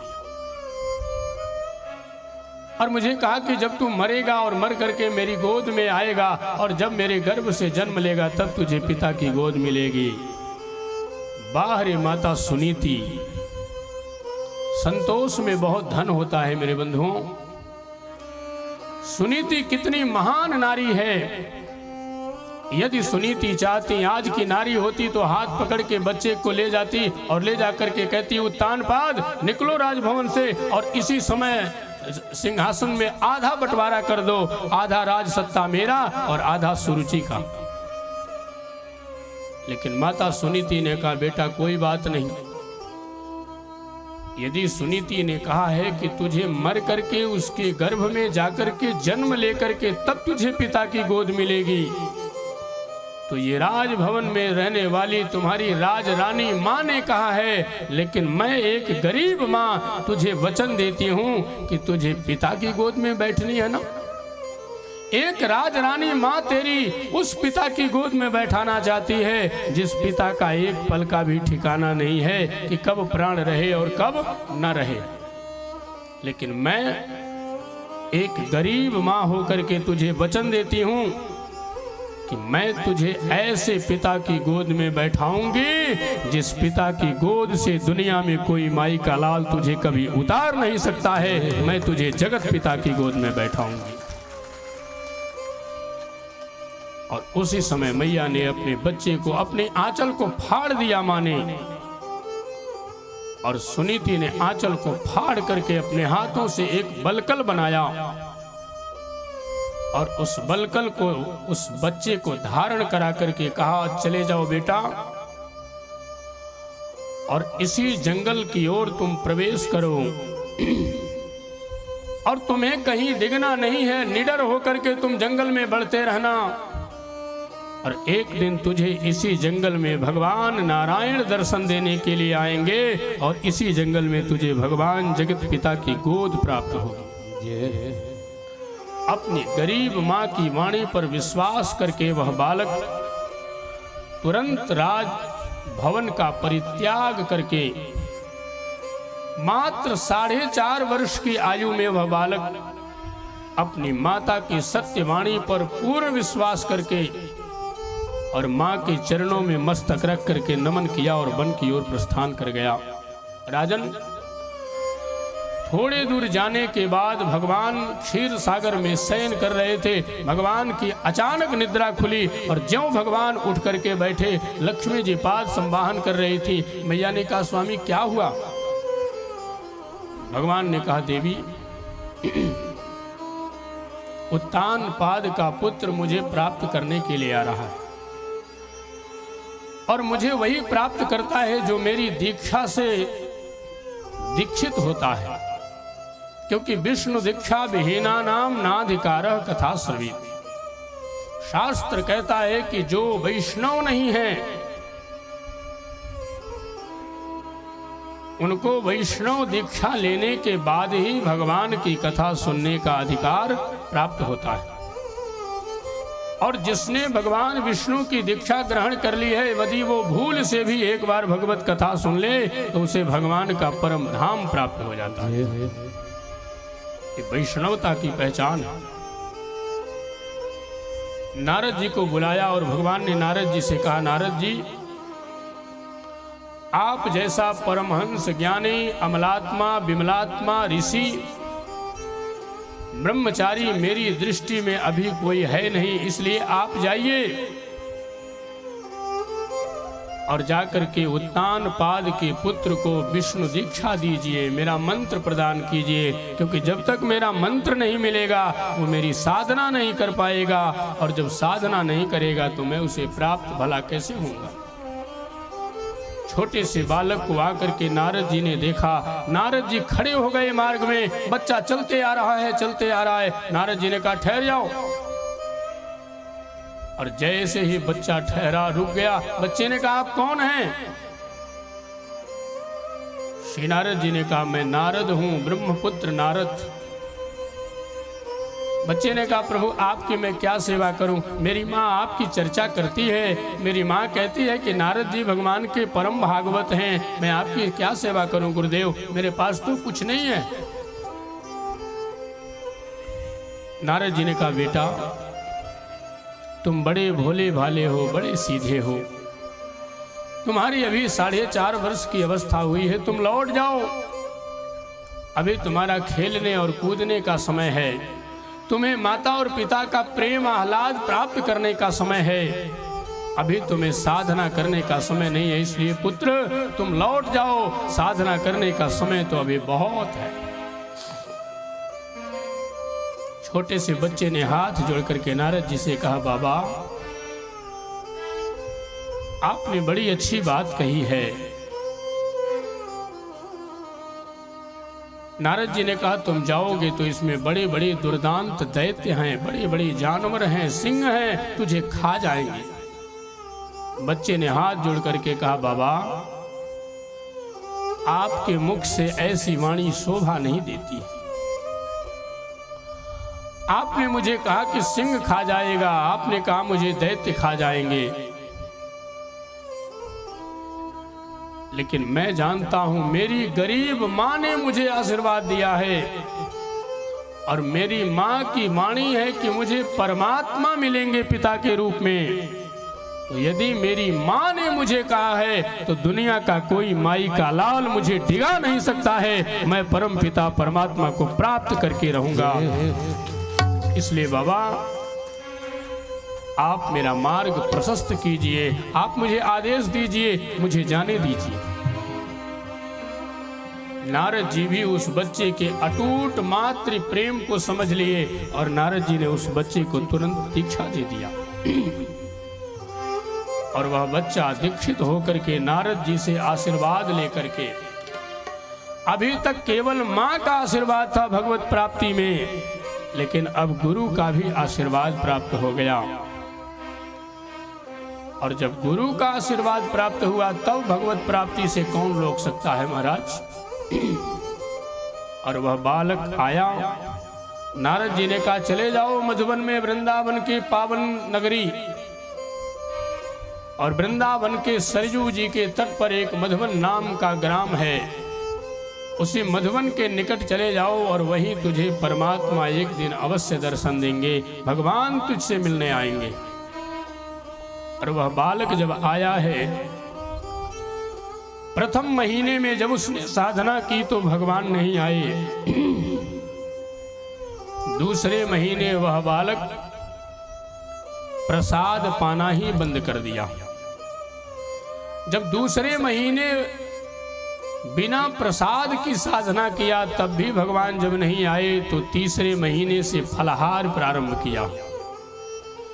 फलाहार किया तीसरे महीने और साधन किया। जब तीसरे महीने फलाहार करने पर भी परमात्मा प्रकट नहीं हुए, तब फलाहार का त्याग करके चौथे महीने यमुना का जल पी करके साधना करने लगा। और जब चौथा महीना संपूर्ण बीत गया, यमुना जल के बाद भी परमात्मा प्राप्त नहीं हुए, तब उस बच्चे ने पांचवें महीने में वायु पी करके, हवा पी करके साधना प्रारंभ किया। और पांचवें महीने में जब वायु पी करके साधना प्रारंभ किया और जब पांचवें महीने में भी परमात्मा नहीं दर्शन दिए, तब उस बालक ने छठे महीने में वायु भी पीना बंद कर दिया। और जैसे ही वायु पीना बंद किया वो बालक, और वायु पीना ज्यों बंद किया, सारे देवता, यक्ष, किन्नर, गंधर्व, इंद्रादि, ब्रह्मादि सभी देवताओं का श्वास बंद हो गया। पवन देव जहां के तहां ठहर गए, रुक गए। सूर्य जहां के तहां वहीं रुक गए। अष्ट प्रकृतियां जहां थी वहीं रुक गईं। सारा संसार में, संपूर्ण त्रिभुवन में मानो कंपायमान हो गया त्रिभुवन। सारे लोग इधर से उधर भागने लगे, त्राहिमाम त्राहिमाम। भगवान की शरण में सभी लोग पहुंचे, प्रभु रक्षा करो। भगवान प्रकट हुए। भगवान ने कहा क्या हुआ? लोगों ने कहा महाराज पृथ्वी पर कोई बहुत बड़ा दैत्य साधना कर रहा है, जिसकी साधना के प्रभाव से हम समस्त देवताओं का श्वास अवरुद्ध हो गया है। भगवान ने कहा देवताओं धैर्य धारण करो, वो दैत्य नहीं, उत्तान पादिर मई संगतात्मा। कहा वो मेरी आत्मा उत्तान पाद का पुत्र है, जो मुझे प्राप्त करने के लिए साधना कर रहा है। और जब तक मैं नहीं जाऊंगा तब तक सृष्टि का क्रम यूं ही बाधित रहेगा। और उस समय भगवान बिना विलंब किए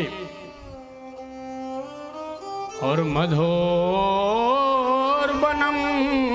भृत्य दिदृक्षया गतः। सुखदेव भगवान कहते हैं राजन, उस समय स्वयं भगवान नारायण वैकुंठ को छोड़ करके मधुबन में ध्रुव का दर्शन करने के लिए आए। बोल ध्रुव जी महाराज की जय। ऐसा हमारे इतिहास में कोई भक्त नहीं हुआ जिसका दर्शन करने के लिए भगवान गए हों। ध्रुव इतने बड़े भक्त हुए जो भगवान का दर्शन करने के लिए वैकुंठ नहीं गए, अपितु वैकुंठनाथ स्वयं दर्शन करने के लिए इस पृथ्वी पर आए ध्रुव जी का। और ध्रुव ने दर्शन प्राप्त किया, लेकिन छोटा सा बालक 5 वर्ष की अवस्था हुई है। 5 वर्ष की आयु में बच्चा क्या कह सकता है? भगवान से कुछ कहना चाहता था लेकिन कह नहीं पा रहा है। भगवान ने समझ लिया, इसलिए भगवान ने तुरंत अपने पांचजन्य शंख को जैसे उस बच्चे के गाल में स्पर्श किया, स्पर्श बाले कृपया कपोली, जैसे ही उसके गाल में स्पर्श किया मानो उस बच्चे के हृदय में मां साक्षात सरस्वती प्रकट हो गई। और तब उस बच्चे ने भगवान की बड़ी सुंदर स्तुति किया है कि होन्तः प्रविश्य मम वाच मिमां प्रसुप्तां संजीवयत्यखिलशक्तिधरः स्वधाम्नाम् अन्यांश्च हस्तचरण श्रवणत्वगादीन् प्राणान्नमो भगवते पुरुषाय तुभ्यम्। कहते हैं परमात्मा जो मेरे अंदर और बाहर सर्वत्र विद्यमान हैं, जिनके दर्शन मात्र से मुझे अखिल लाभ की प्राप्ति हो गई, ऐसे प्रभु आज मैं धन्य हो गया।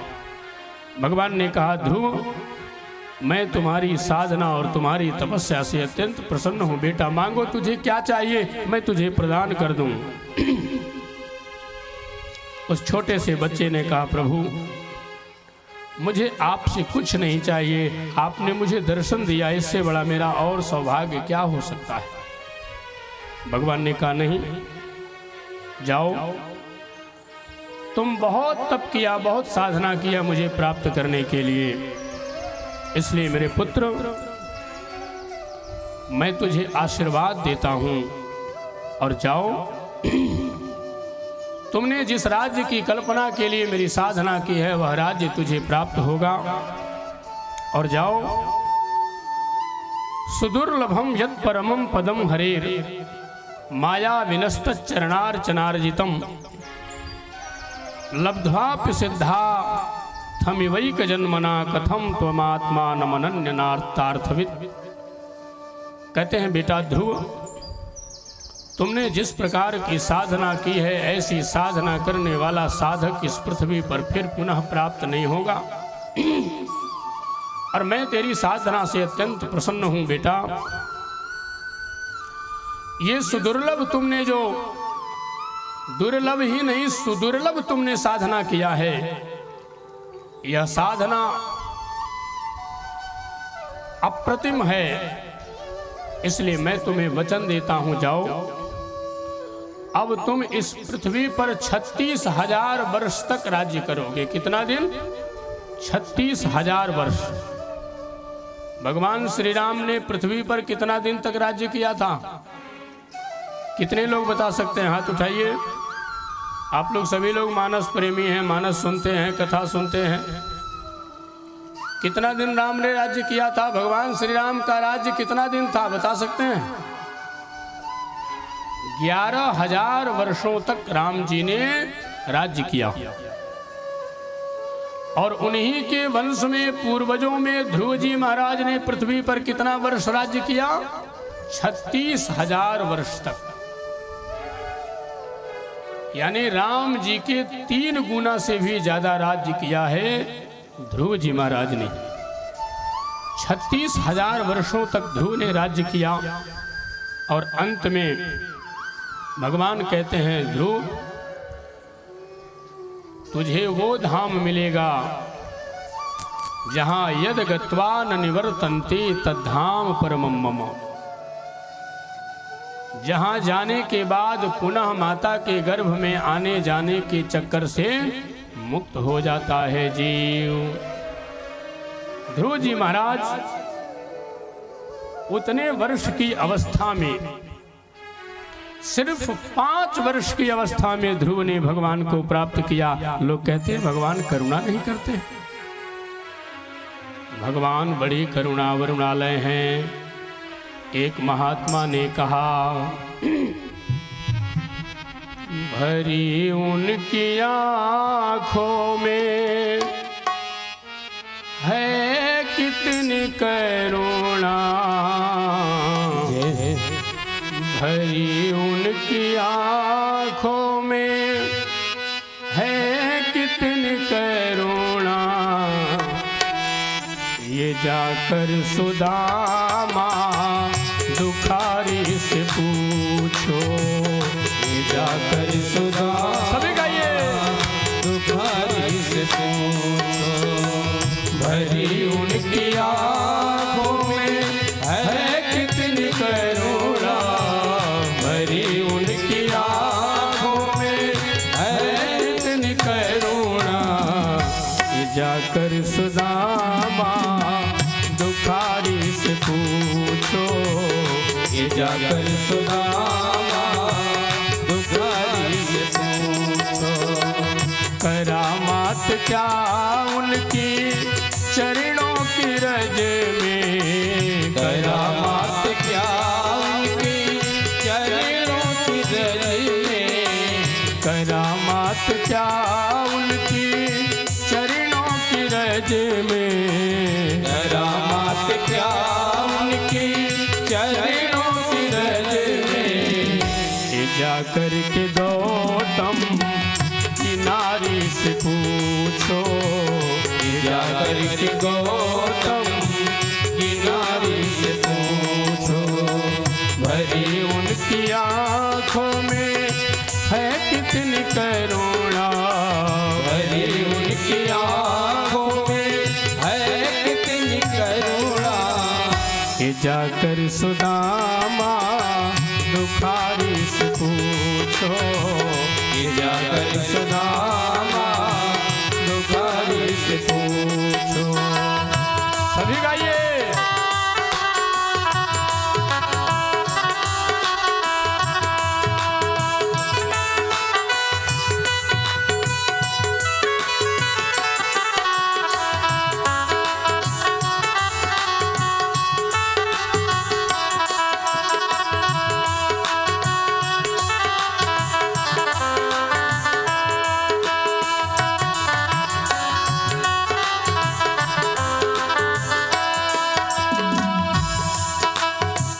कृपा कितनी करते हैं शरणागतों पे, कृपा कितनी करते हैं शरणागतों पे, कृपा कितनी करते हैं शरणागतों पे, कृपा कितनी करते हैं शरणागतों पे, बता सकते हैं यदि मिलेंगे विभीषण, बता सकते हैं यदि मिलेंगे विभीषण, बता सकते हैं यदि मिलेंगे विभीषण, बता सकते हैं यदि मिलेंगे विभीषण, पतितों को पावन वो कैसे बनाते, पतितों को पावन कैसे बनाते,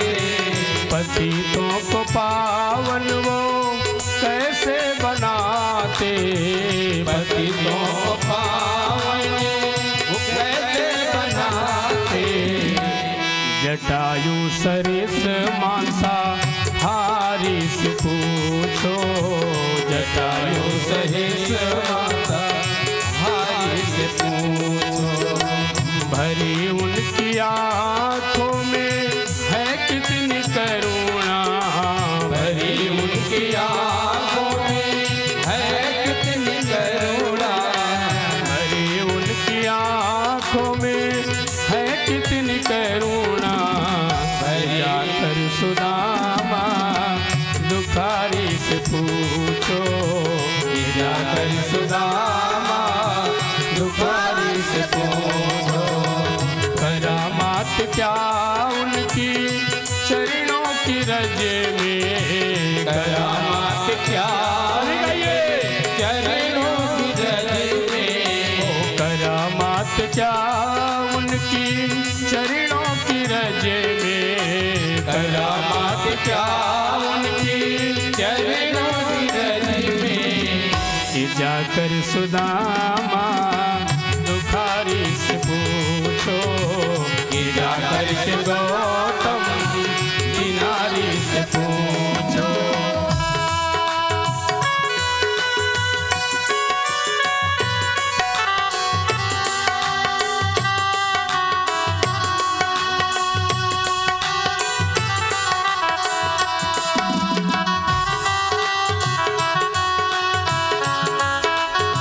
हरिओम।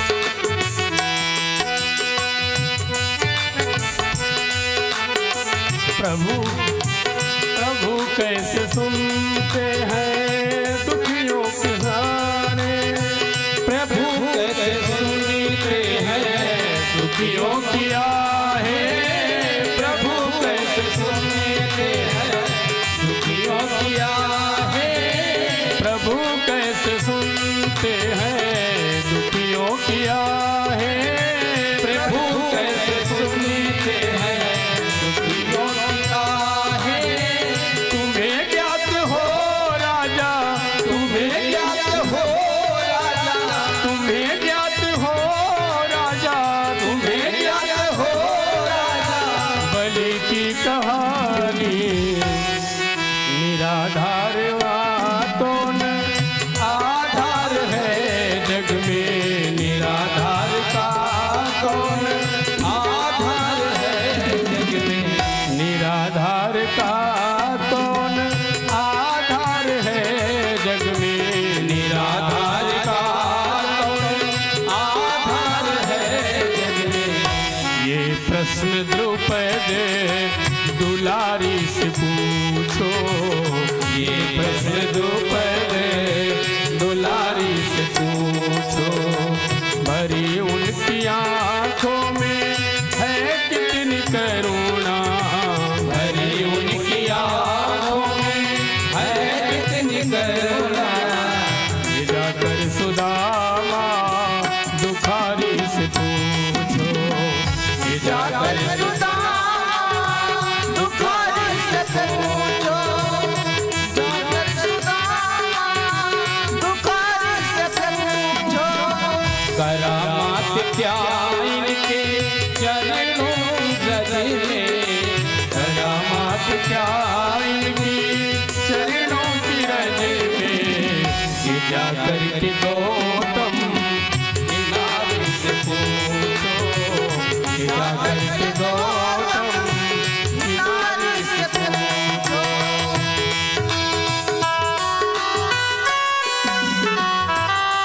हरि बोल। सभी बजाइए ताली, तालियों से स्वागत करते हुए ठाकुर जी का भजन गाओ।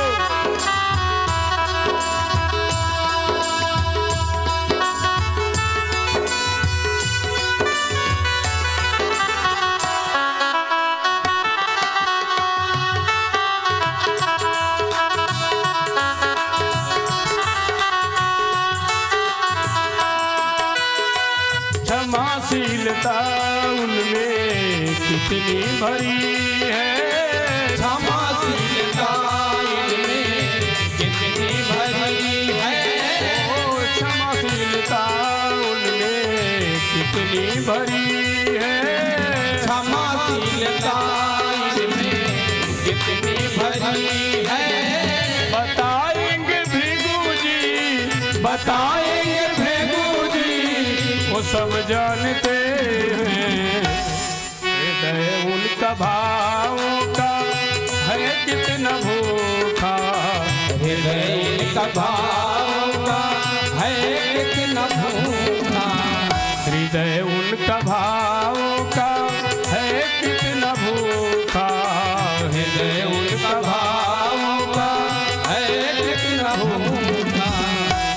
ये सबरी से बारी बारी से पूछो, विदुर सबरी से बारी बारी से पूछो, विदुर सबरी से बारी बारी से पूछो, भरी उनकी आंखों में है कितनी करुणा, भरी उनकी आंखों में है कितनी करुणा, ये जाकर सुदामा दुखारी से पूछो, ये जाकर सुदामा दुखारी से पूछो, करामात क्या उनकी चरणों की रजे में, करामात क्या उनकी चरणों की रजे में, ये जाकर के गौतम की नारी से पूछो, ये जाकर के द्रौपद दुलारी से पूछो,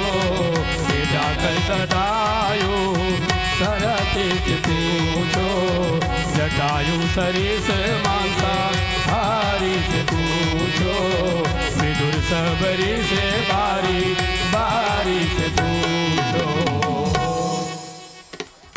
ये भगवान बड़े दयालु हैं। ध्रुव जी को 36,000 वर्षों तक राज्य प्रदान किया और अब भगवान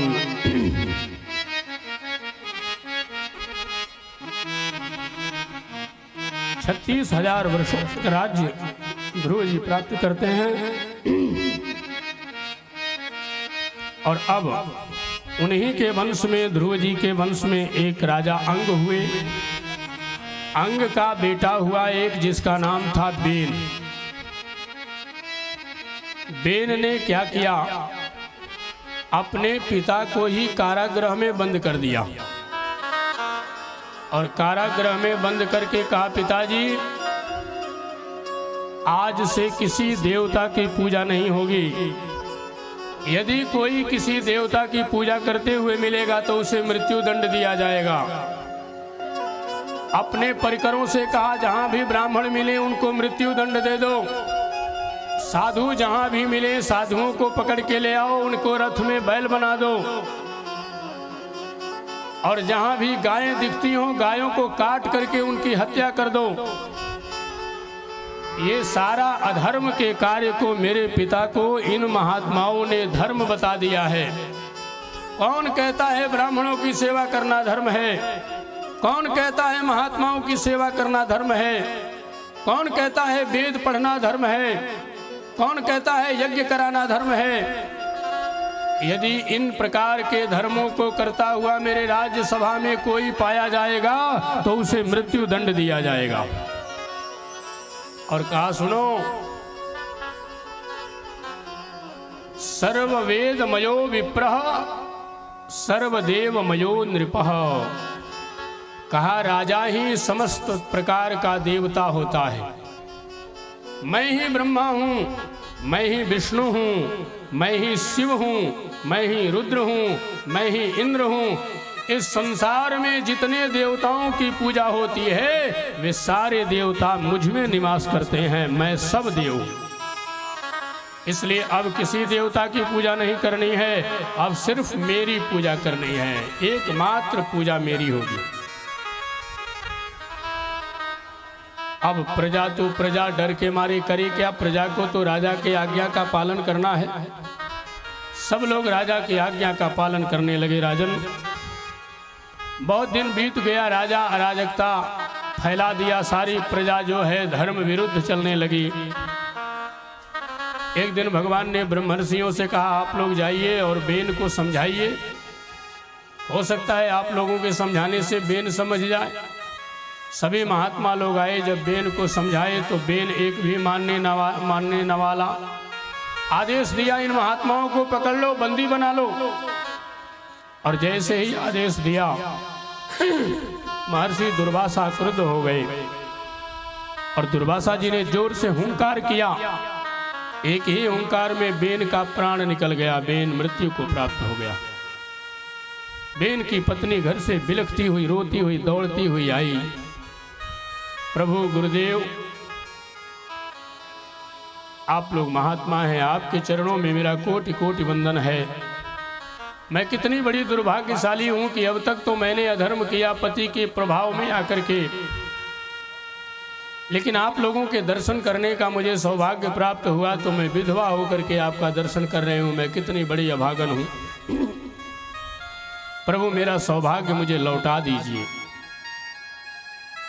महर्षियों ने कहा, तुम अपने पति के इस पार्थिव शरीर को रखे रहना, और जब हम हिमालय से दर्शन करके परमात्मा का आएंगे तो तुम्हारे पति को पुनर्जीवित करेंगे। पत्नी ने पति के शरीर को बड़े सुरक्षित ढंग से रखा। जब लौट करके महात्मा लोग आए तो उसी बेन के शरीर को रख करके मथा गया, और जब मथा गया तो उसी के दाहिने भुजा से पृथु जी महाराज भगवान नारायण पृथु बन करके आए, और साक्षात भगवती लक्ष्मी अर्ची महारानी बन करके आई, और दोनों ने पृथ्वी का राज्य संचालन किया। पृथ्वी से सब कुछ मांगा, और फिर पृथ्वी पर तभी से अन्न आदि अनेक प्रकार के धन धान्य उगने लगे, नहीं तो पृथ्वी ने सब छुपा लिया था। बंदी जनों को मुक्त किया। पृथु जी महाराज का राज्य संचालन देख करके एक दिन सनक सनंदन सनातन सनत कुमार दर्शन देने के लिए आए। जैसे ही पृथु जी महाराज ने सुना कि सनक सनंदन सनातन सनत कुमार लोग आए हैं, महात्माओं के चरणों में गिर करके प्रणाम किया। 99 अश्वमेध यज्ञ कर चुके थे पृथु जी महाराज, 100वां अश्वमेध यज्ञ करने जा रहे थे, लेकिन इंद्र ने घोड़ा चुरा लिया। और जब इंद्र ने घोड़ा चुराया, पृथु जी महाराज क्रुद्ध हुए। महात्माओं ने समझाया, राजन, अरे वो इंद्र अभागा है जो आपके महत्व को समझ नहीं पाया। आपने 99 अश्वमेध यज्ञ करके आपने भगवान नारायण का दर्शन प्राप्त कर लिया है, अब आपको यज्ञ की क्या आवश्यकता है। इंद्र को तो ये भय है कि कहीं मेरा इंद्र पद पृथु ना ले लें। पृथु जी ने कहा, महाराज, ऐसे पद का मैं परित्याग करता हूं। और उसी यज्ञशाला में भगवान पृथु जी महाराज को दर्शन देने के लिए भगवान नारायण प्रकट हो गए। बोल नारायण भगवान की जय। भगवान का दर्शन करके पृथु जी महाराज कृतकृत्य हो गए। और सनकादियों से पृथु जी महाराज आज हाथ जोड़ करके कहते हैं, आहा, आज मेरा जीवन धन्य हो गया। अहो वाचरितम किम में मंगलम मंगलायना यस्य वो दर्शनम ह्यासे दुर्दर्शानां च योगिभिः। कहते हैं आज मैं धन्य हो गया। थोड़ा ट्रेबल बढ़ा दो बाबू। पृथु जी महाराज कहते हैं कि आज मैं धन्य हो गया, आज मेरा जीवन कृतकृत्य हो गया। आज मंगलों को भी मंगल प्रदान करने वाले मंगने के लिए आए हैं।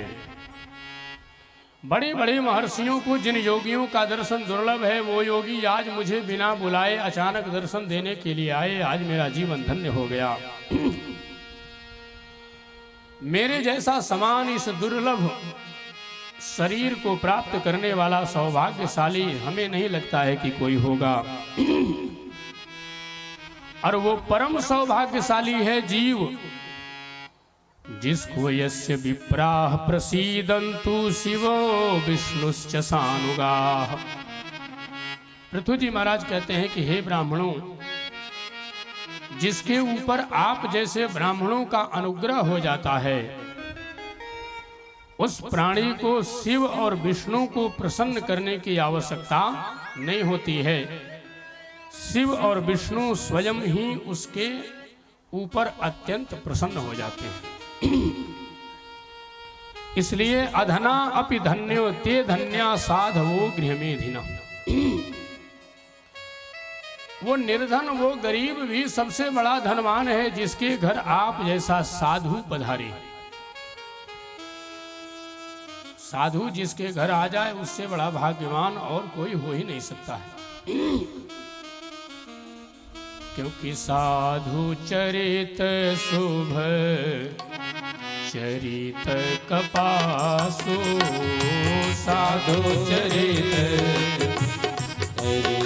कपासु, साधु चरित शुभ चरित कपासु, साधु चरित शुभ चरित कपासु, निरस विशद गुणमय फल जासु, निरस विशद गुणमय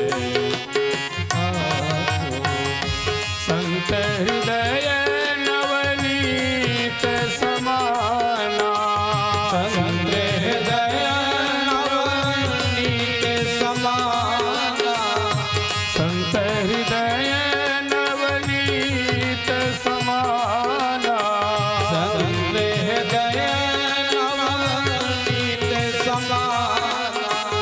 कहा कवि न पर कह न जाना, कहा कवि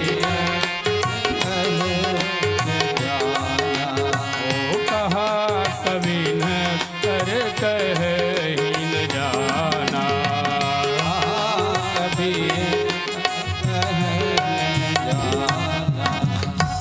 बड़े बड़े ऋषि महर्षि लोग संतों के गुणगान किए लेकिन नहीं कर पाए।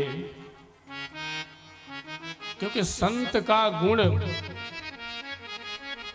कपास जानते हैं ना, कपास,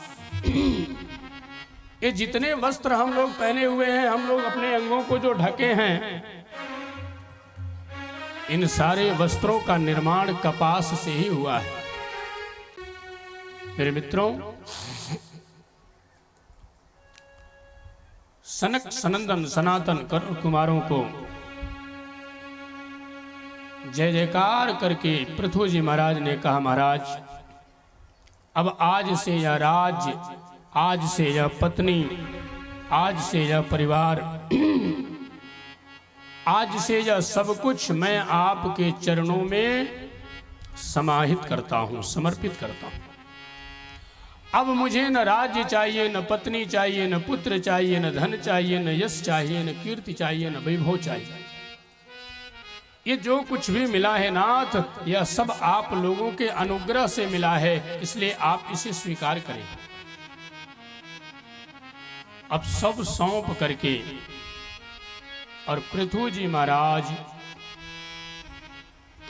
वन के लिए निकल पड़े। भगवान शिव स्वयं कहते हैं अपने प्रचेताओं से कि स्वधर्मनिष्ठः शतजन्म भी पुमान् विरिञ्चितामेति ततः परम हिमाम् अव्याकृतं भागवतोऽथ वैष्णवम् पदम यथाहं विबुधा कलात्यये। यही बचेगा। वैष्णव होने का फल देख लीजिए, एक बार विचार करिए, सुन लीजिए। एक वैष्णव होने से क्या मिलता है? कहते हैं जो प्राणी अपने धर्म में 100 वर्षों तक परिनिष्ठित रह करके 100 वर्षों तक जो अपने धर्म का पालन करता है, वह 100 जन्मों तक अपने धर्म का पालन करने के बाद वह मनुष्य जो है ब्राह्मण बनता है। और 100 जन्मों तक ब्राह्मण जब अपनी धर्म में रह करके साधना करता है तब वह जाकर के शिव जी की भक्ति प्राप्त करता है। और जब 100 जन्मों तक शिव जी की भक्ति प्राप्त कर लेता है तब उसे जाकर के वैष्णव बनने का सौभाग्य प्राप्त होता है। और जो वैष्णव बन जाता है उसको संसार में कोई माई का लाल उसका कुछ बिगाड़ नहीं सकता है। कि जे कंठ लगन तुलसी नलिना का अजे ललाट निभमुल्ल सदूर्ध पुंड्रम अजे बाहुमूल परिचिन्नित शंख चक्रम ते वैष्णवा भुवन मासु पवित्रयन्ति। कहते हैं जिसके गले में तुलसी का माला हो, जिसके मस्तक पर ऊर्ध्व पुंड्र तिलक हो, जिसके वक्षस्थल पर शंख और चक्र का चिन्ह हो, ऐसे भुवन पावन वैष्णव को देख करके बड़े बड़े देवता भी नमन करते हैं कि यह भगवान का परम पात्र है। भगवान के चरण चिन्हों को अपने मस्तक पर विराजमान किया है। बोल वैष्णव भगवान की जय। इसलिए जीवन में वैष्णव बनना बहुत दुर्लभ है। वैष्णव वही बन सकता है जिस पर भगवान की अत्यंत कृपा होगी। उत्तान पाद के वंश की महिमा का वर्णन करके पूर्ण करके अब प्रियव्रत महाराज के वंश का वर्णन करते हैं। प्रियव्रत महाराज के वंश में उन्हीं के पुत्र हुए आग्नेत्र, जिनका चित्ती नाम की अप्सरा से विवाह हुआ, नाभि का प्रादुर्भाव हुआ और उन्हीं नाभि से ऋषभदेव भगवान का जन्म होता है। बोल ऋषभदेव भगवान की जय।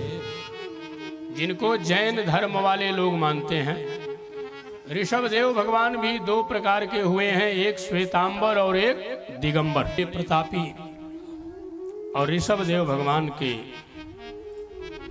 100 पुत्र हुए। ये बड़ी मार्मिक कथा है। पिता हो तो ऋषभदेव जैसा, ऋषभदेव के जैसा कोई पुत्र नहीं, पिता नहीं हुआ। श्री राम के जैसा कोई पुत्र नहीं हुआ। मदालसा के जैसी कोई मां नहीं हुई। ध्रुव के जैसा कोई भक्त नहीं हुआ और हनुमान जी के जैसा कोई सेवक नहीं हुआ।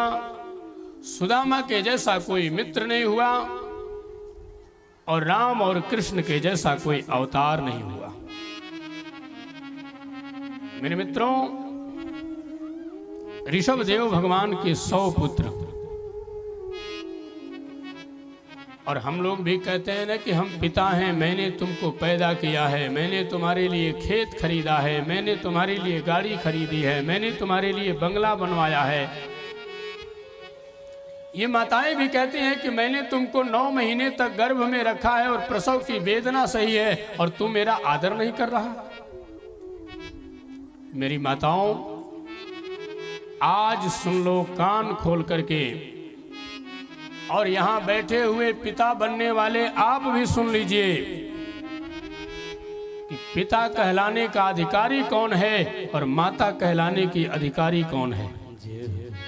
यदि आपने अपने बच्चे के लिए धन संपत्ति खरीदा है और धन संपत्ति खरीद करके बच्चे को दिए हैं तो ये आपका कर्तव्य है। आपने ये कोई धर्म नहीं किया है, ये आपका कर्तव्य है।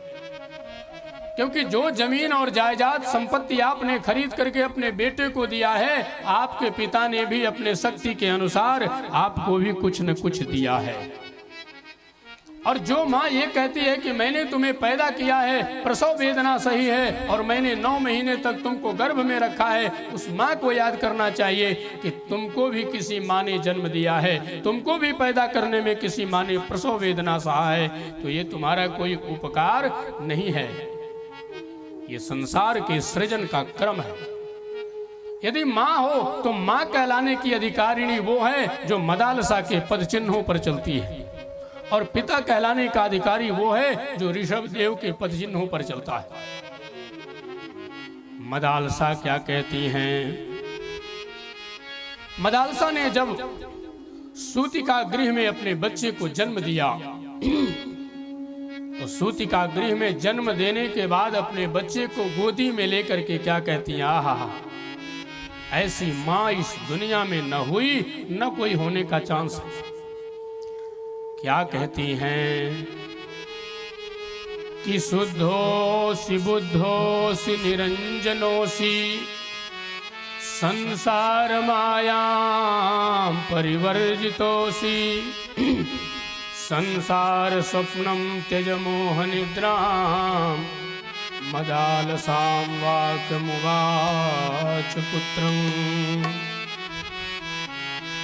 माँ कहती है, बेटा तुम शुद्ध हो, तुम बुद्ध हो, तुम निरंजन हो, तुम निर्विकार हो, तुम परमात्मा के स्वरूप हो।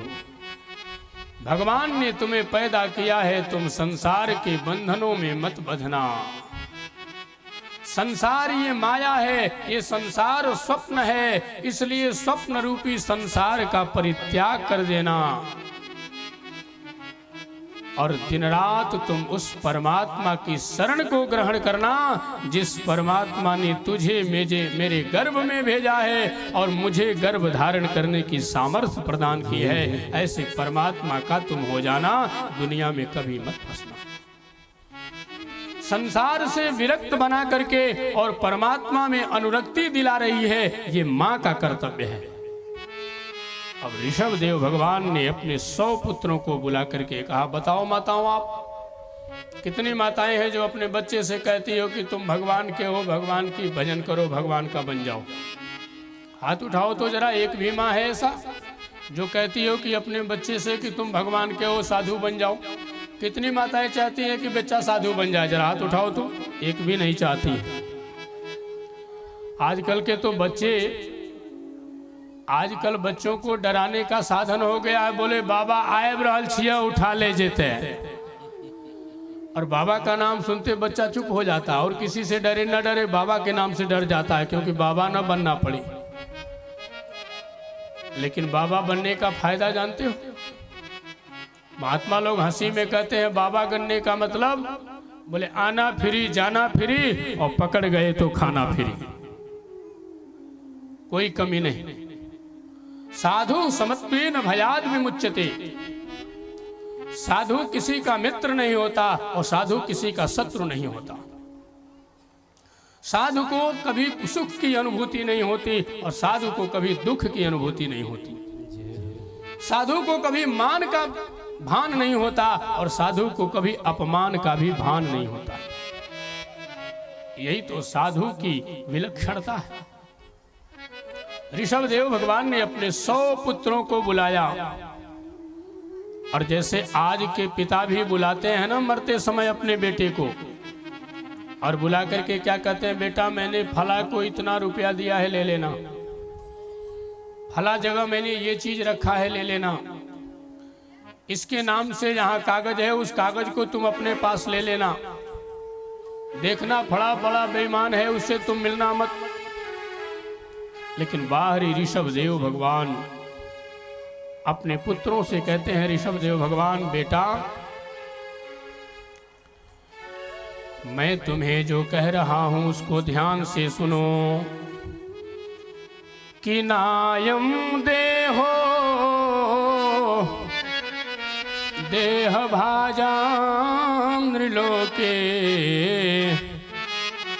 कष्टान कामान अर्हते विडभुजा में।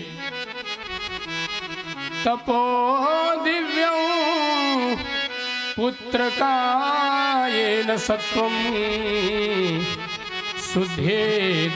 शुद्धेद्यस्मात् ब्रह्म सौख्यम त्वनंतम।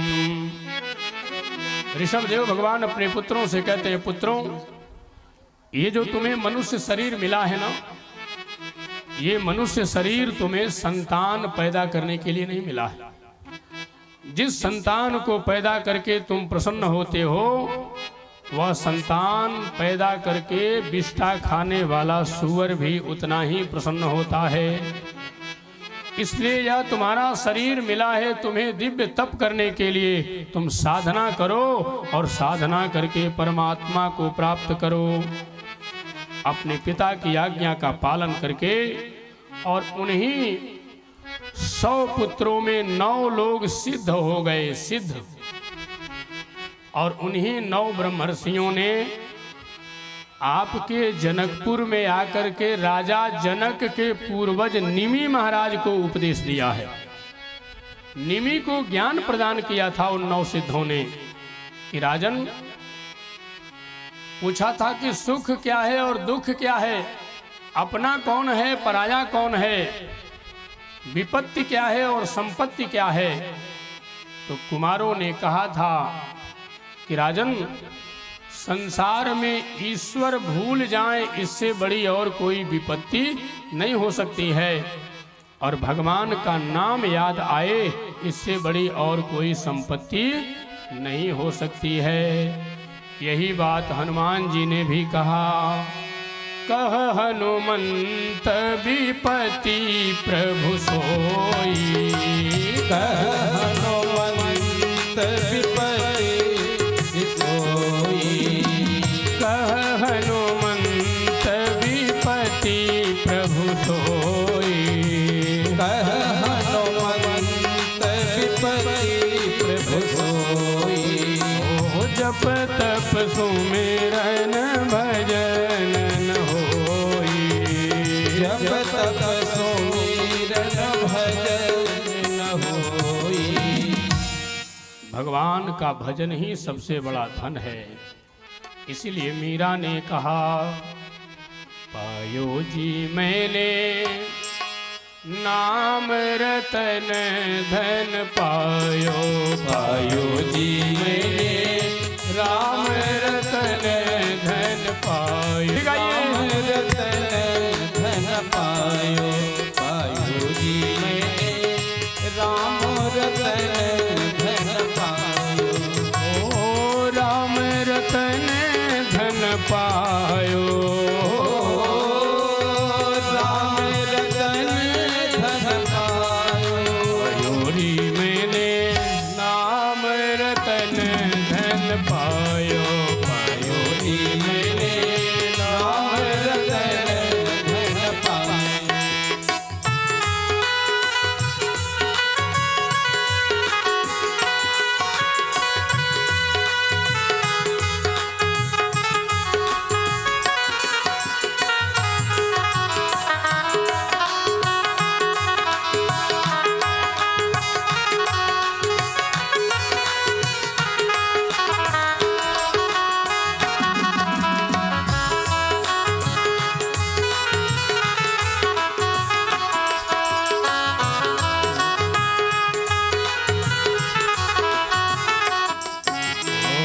खर्च नहीं कोई चोर न लेवे, खर्च नहीं कोई चोर न लेवे, खर्च नहीं कोई चोर न लेवे, खर्च न होवे कोई चोर न लेवे, चोर न लेवे रामा चोर न लेवे, चोर न लेवे रामा चोर न लेवे। ओ खर्च नहीं कोई चोर न लेवे, चोर न लेवे, खर्च नहीं कोई चोर न लेवे। दिन दिन बढ़त सब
धन पायो भाइयों जी मेरे नाम रतन धन पायो नाम रतन धन पायो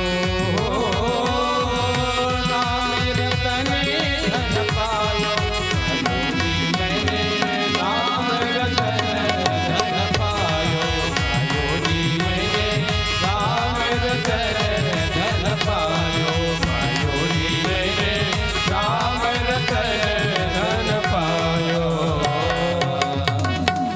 ये भगवान का नाम है। अच्छा, नाम का कितना प्रभाव है। पंचम स्कंद पूर्ण करके सप्तम स्कंद में प्रवेश करते हैं। सुखदेव भगवान कहते हैं, राजन जीव के जीवन में नाम की कितनी महिमा है, आज नाम की महिमा जानो। आप लोग नाम रखते हैं ना, किसी का गप्पू, किसी का पप्पू, किसी का चप्पू। शास्त्र कहता है जथा नामे तथा गुणे, जैसा आपका नाम होगा वैसा ही आप में गुण होगा। ये शास्त्र की वाणी है। इसीलिए कभी भी अपने संतान का नाम भगवान से मिलते जुलते ही नाम रखना चाहिए। अजामिल नाम का एक ब्राह्मण था। राजन, वो बड़ा धर्मात्मा था। नित्य मंदिरों में जाता था, भगवान का दर्शन करता था और आने वाले जितने वहां दीन गरीब दुखिया होते थे सबको दान देता था और सबको प्रसन्न करके फिर अपने घर आता था। लेकिन इतना बड़ा धर्मात्मा, इतना बड़ा दानी होने के बाद भी उसको एक बार एक चरित्र भ्रष्ट स्त्री की नशा लग गई और वह एक वेश्या के कुसंग में पड़ करके और अपने धर्म से भ्रष्ट हो गया।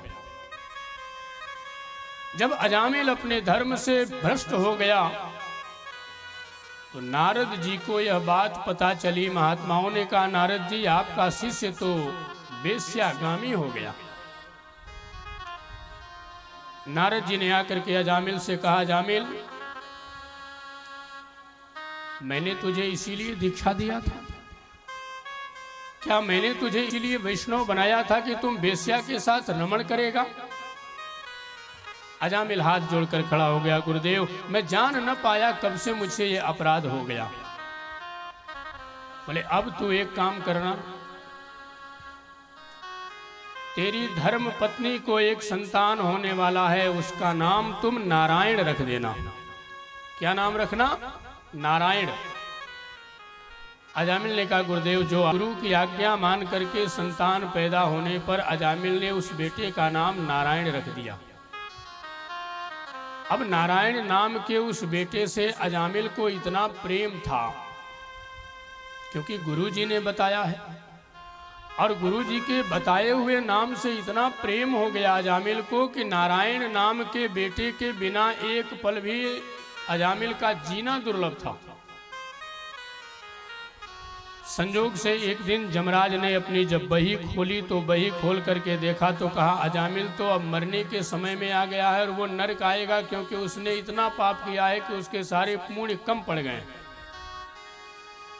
यमदूतों को भेजा, बोले जाओ और जाकर के अजामिल को लेने के लिए जब यमदूत आए,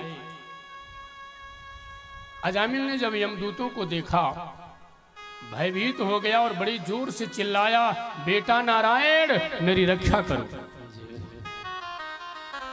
ये जो नए लोग होते हैं, बूढ़े लोग जब मरते हैं, मरने के समय में बुढ़ापे में लोग कुछ अटपट बोलने लगते हैं। बोलते हैं कि नहीं बोलते हैं? तो जो नए जमाने के बच्चे होते हैं वो कहते हैं कि हमारे दादा जो है पागल हो गए, इनका माइंड जो है क्रेक हो गया है। क्रेक नहीं होता। शास्त्रों में ये प्रमाण है कि जब मृत्यु निकट आती है तो उसके कर्मों के अनुसार जब यमदूत आते हैं तो उन्हें देख करके वह प्राणी भयभीत हो करके और अकस्मात कुछ न कुछ बोलने लगता है। लेकिन वो यमदूत केवल उसी को दिखाई देते हैं, अगल बगल के लोग को नहीं दिखाई देंगे। अजामिल बड़ी जोर से चिल्लाया, बेटा नारायण मेरी रक्षा करो। और जैसे ही चिल्लाया, भगवान नारायण को ये आवाज सुनाई पड़ी और भगवान नारायण ने तुरंत विष्णुदूतों को भेजा, बोले जाओ अजामिल मरते समय मेरा नाम लिया है। और संजोग से जैसे ही नारायण का करके बेटे को बुलाया, उतने में ही अजामिल का प्राण निकल गया। अब पहले से यमदूत वहां आए हुए हैं और जब भगवान के दूतों को देखा तो यमदूत तो भयभीत हो गए, क्योंकि भगवान के पार्षद तो शंख चक्र गदा पद्म युक्त हैं और साक्षात भगवान के समान रूप वाले, सौंदर्य और गुण वाले दिखाई दे रहे हैं। उसको देख करके यमदूतों से भगवान विष्णु के पार्षदों ने पूछा, तुम लोग कौन हो? यमदूतों ने कहा कि हम यमराज महाराज के दूत हैं। बोले क्यों आए हो? को ले जाकर गदा पद्म धारण करने वाले अनेकों की संख्या में आए थे, हम उनसे जीत पाते, अजामिल को वो लोग लेकर चले गए। यमराज ने जब आंखें बंद करके देखा तो कहा, हा वो तो मेरे प्रभु के दूत थे, मेरे प्रभु के पार्षद थे, वो तो सभी मेरे स्वरूप थे। यमराज ने कहा, तुम लोगों ने युद्ध तो नहीं किया, लड़ाई तो नहीं किया? बोले महाराज मेरी हिम्मत क्या थी उनके सामने बोलने की। यमदूतों से यमराज ने कहा, तुम बहुत अच्छा किए जो नहीं ले आए। यमदूतों ने कहा, महाराज आपने मुझे वहां क्यों भेजा?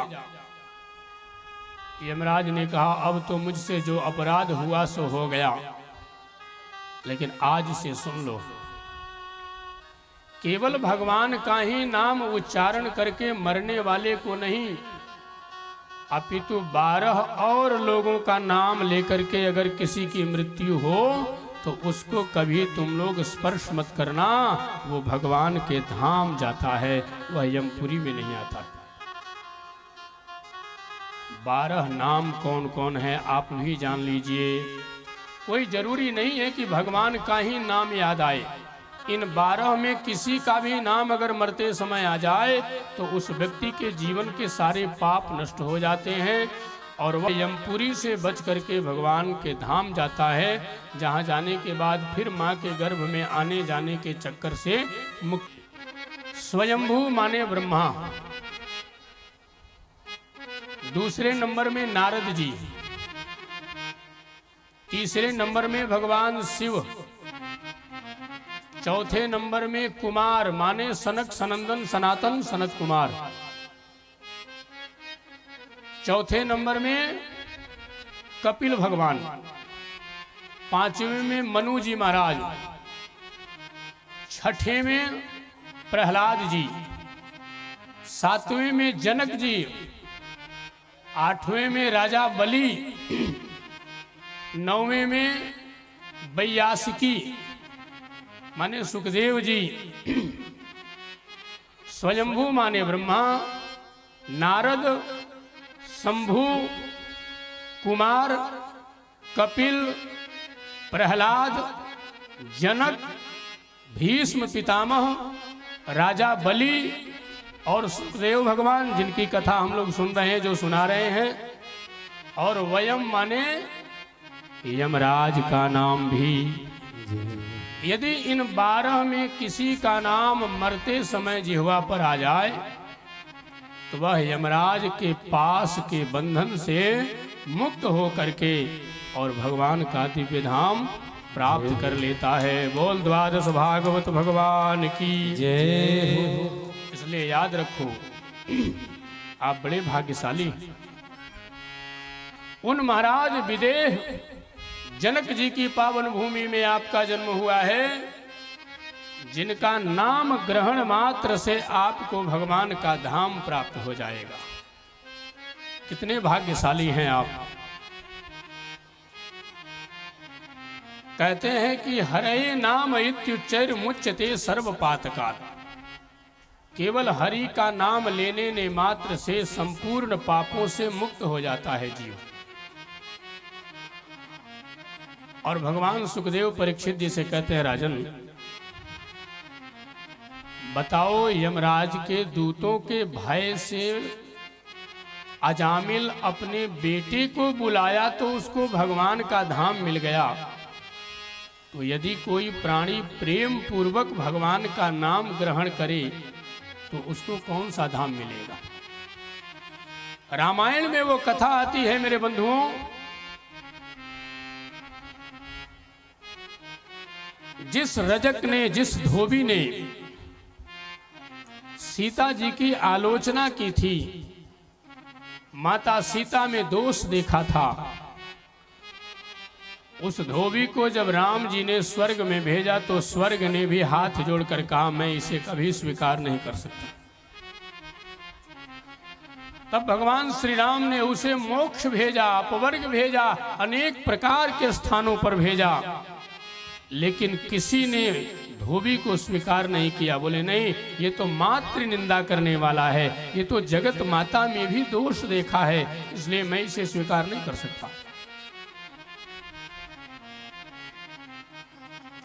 तब भगवान ने कहा अब मैं क्या करूं, इसलिए अब तू नरक ही जाएगा। और भगवान ने धोबी को नरक भेजा। लेकिन थोड़े देर के बाद देखा कि नरक ने भी धोबी को धक्का दे करके नीचे फेंक दिया। बोले ये मेरे यहाँ भी नहीं रहेगा, क्योंकि ये नरक भी रहने का अधिकारी नहीं है, क्योंकि ये इसने तो सीता जी का अपमान किया। अर्थात नरक ने भी जिसको नकार दिया, ऐसे महान नीच उस रजक को भी भगवान ने कहा धैर्य धारण कर, रो मत, तू राम राज्य में पैदा हुआ है और मेरे रहते तुम्हारे आंखों में आंसू ये मैं कदापि नहीं होने दूंगा। और एकमात्र धोबी के लिए मेरे रघुनाथ जी ने एक नए लोक का निर्माण किया है, और उस नए लोक में धोबी को वहां का अधिपति बना करके और भगवान ने प्रतिष्ठित कर दिया। बोल रामचंद्र भगवान की।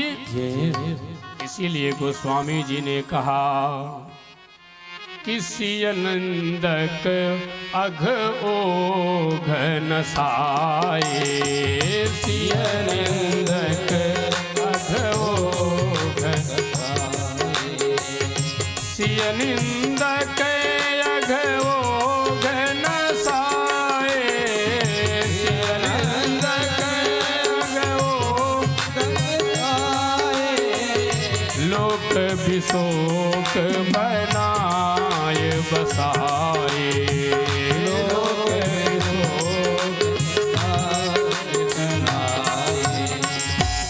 भगवान श्री राम ने उस धोबी के लिए एक विशोक नाम की नगरी का स्थापना किया, और विशोक नाम की नगरी में ठाकुर जी ने उसे निवास कराया।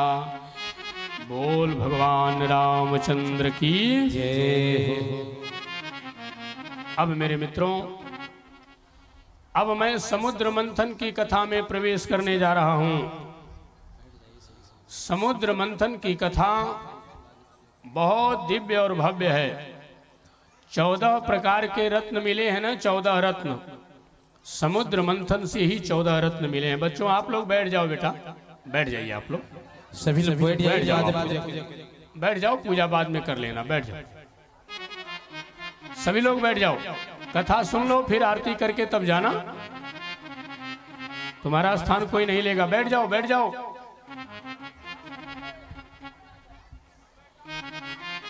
एक बार की बात है, बैठने को बोला जा रहा है तो तुम लोग चले आ रहे हो। बैठ जाओ बेटा, आप लोग तो बड़े अच्छे हो, मिथिला वाले, एक बार कहने पर सुन लेते हो। ये तो कंस के क्षेत्र वाले नहीं सुनते हैं, मिथिला वाले तो बड़े पवित्र लोग होते हैं। मिथिला के लोग तो एक बार कह दो तो सुन लेते हैं। ब्रज के नंदे लालिया सब दुख दूर हुए, जब तेरा नाम लिया, सब दुख दूर हुए, जब तेरा नाम लिया। सभी लोग गाओ, भगवान ने हाथ दिया है, ताली बजाइए।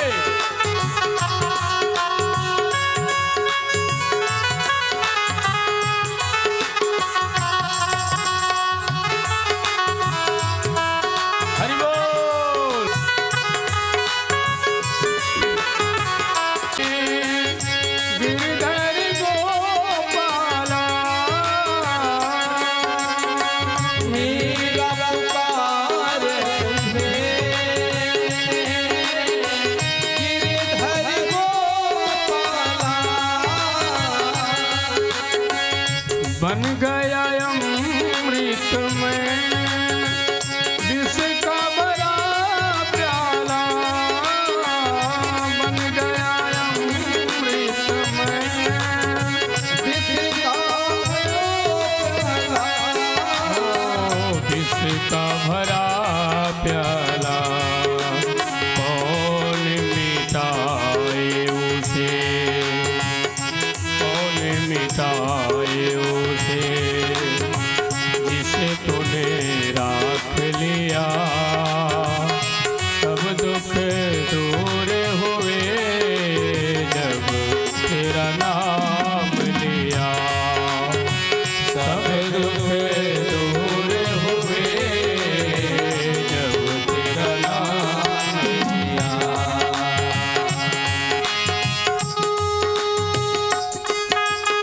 सभी बैठने को, सभी बच्चों को बैठने के लिए कहिए जो आते हैं, बाहर बैठाइए सबको। हरि बोल, बधाई हो। आई विपदा भारी, ओ एक इशारे में सारी विपदा तारी,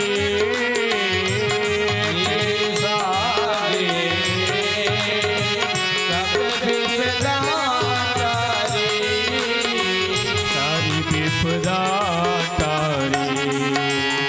उठ गया गोवर्धन, उठ गया गोवर्धन जिसे तूने उठा लिया। सब दुख दूर हुए जब तेरा नाम लिया, सब दुख दूर हुए जब तेरा नाम लिया। मृत्यु के नंदलाला, राधा जी के सांवरिया, सब दुख दूर हुए जब तेरा नाम लिया।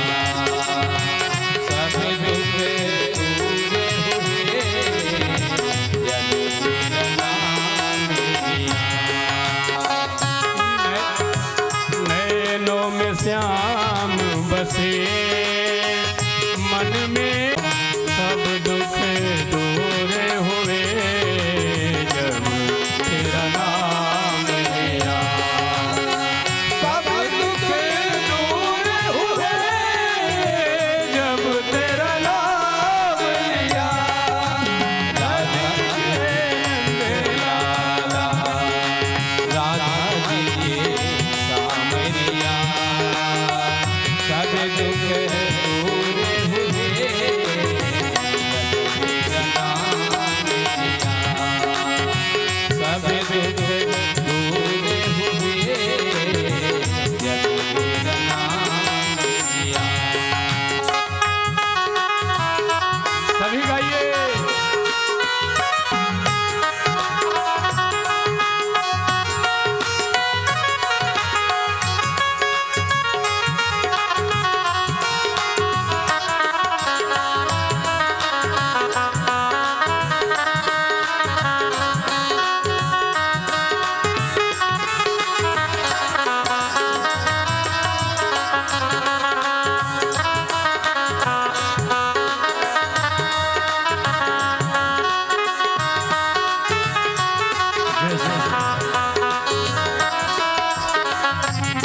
और अंतिम वाक्य क्या कह रही हैं?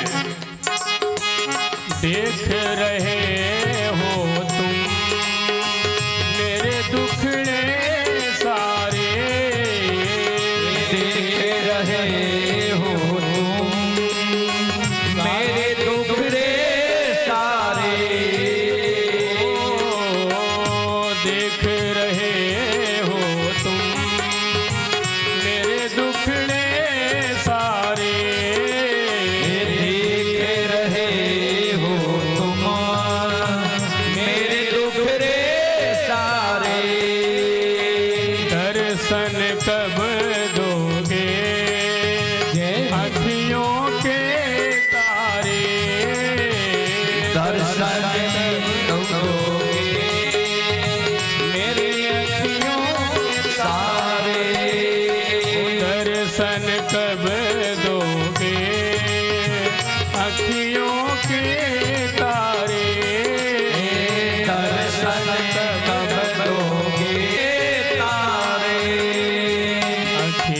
के तारे, अधर पे मुरली है, अधर पे मुरली है, कांधे पे कांवरिया, सब दुख दूर हुए जब तेरा नाम लिया। दोनों हाथ ऊपर करके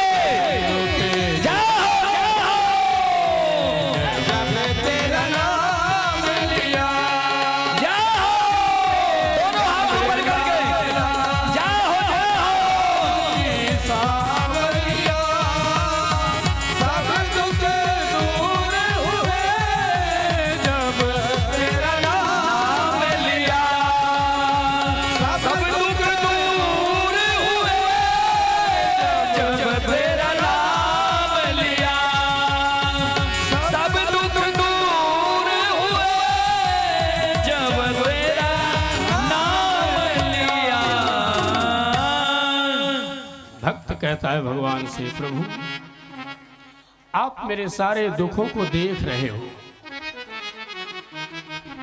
भगवान से क्या मांगना है? भगवान से कोई क्या मांगे? भगवान को क्या नहीं पता है कि किसको क्या देना है, क्या नहीं देना है। इसलिए हमारे संत लोग एक ही भाषा बोलते हैं,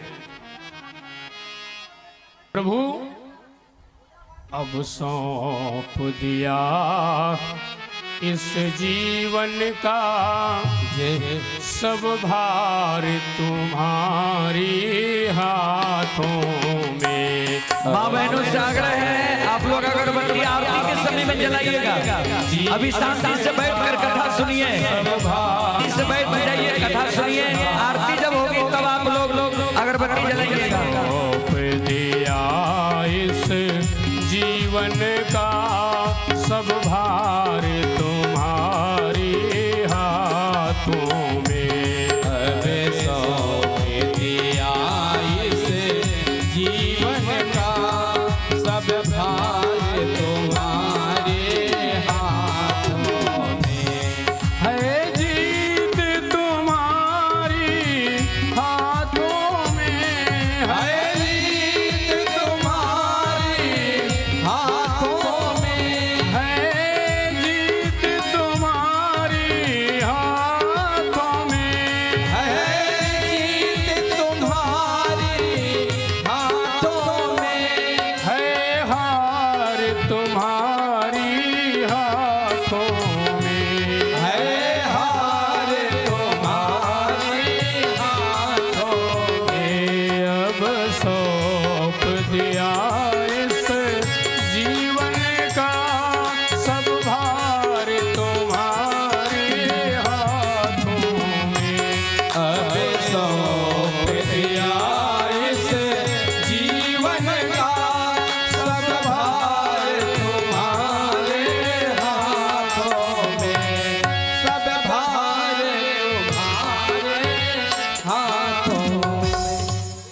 जीवन का भार, यही तो संतता है।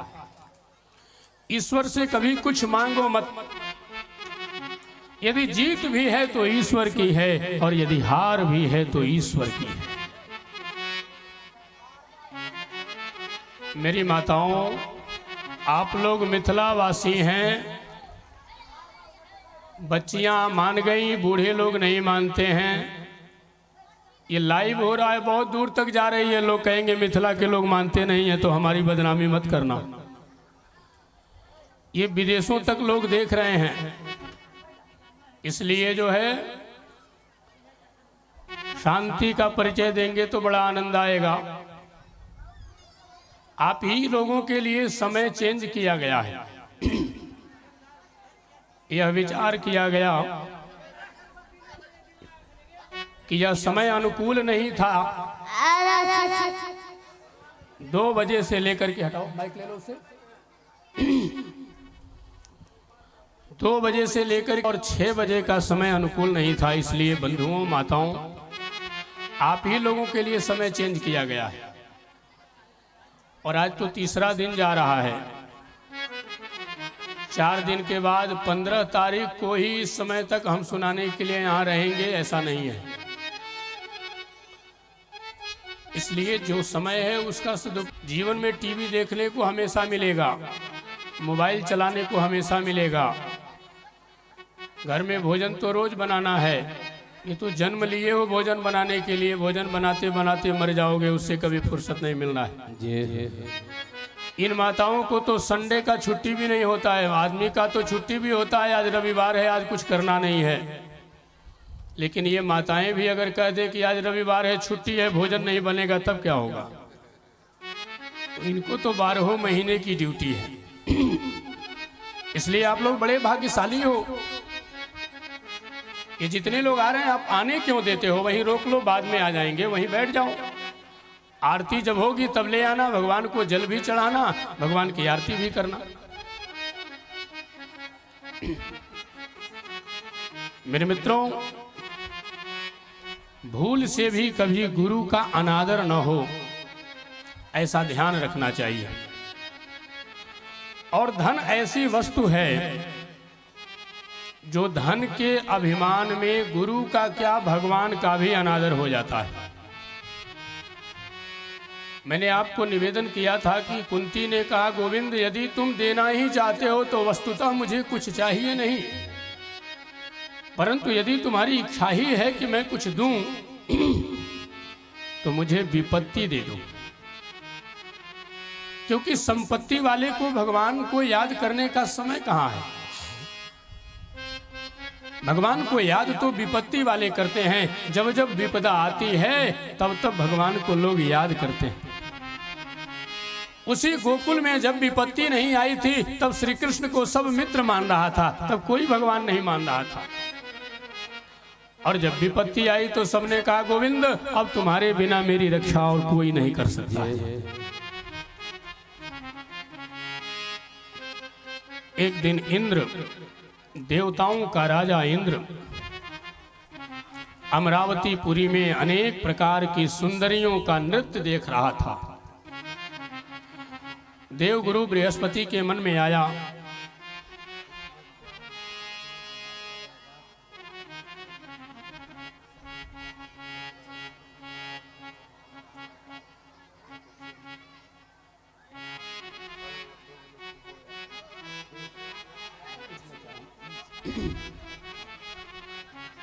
मेरे प्यारे बंधुओं,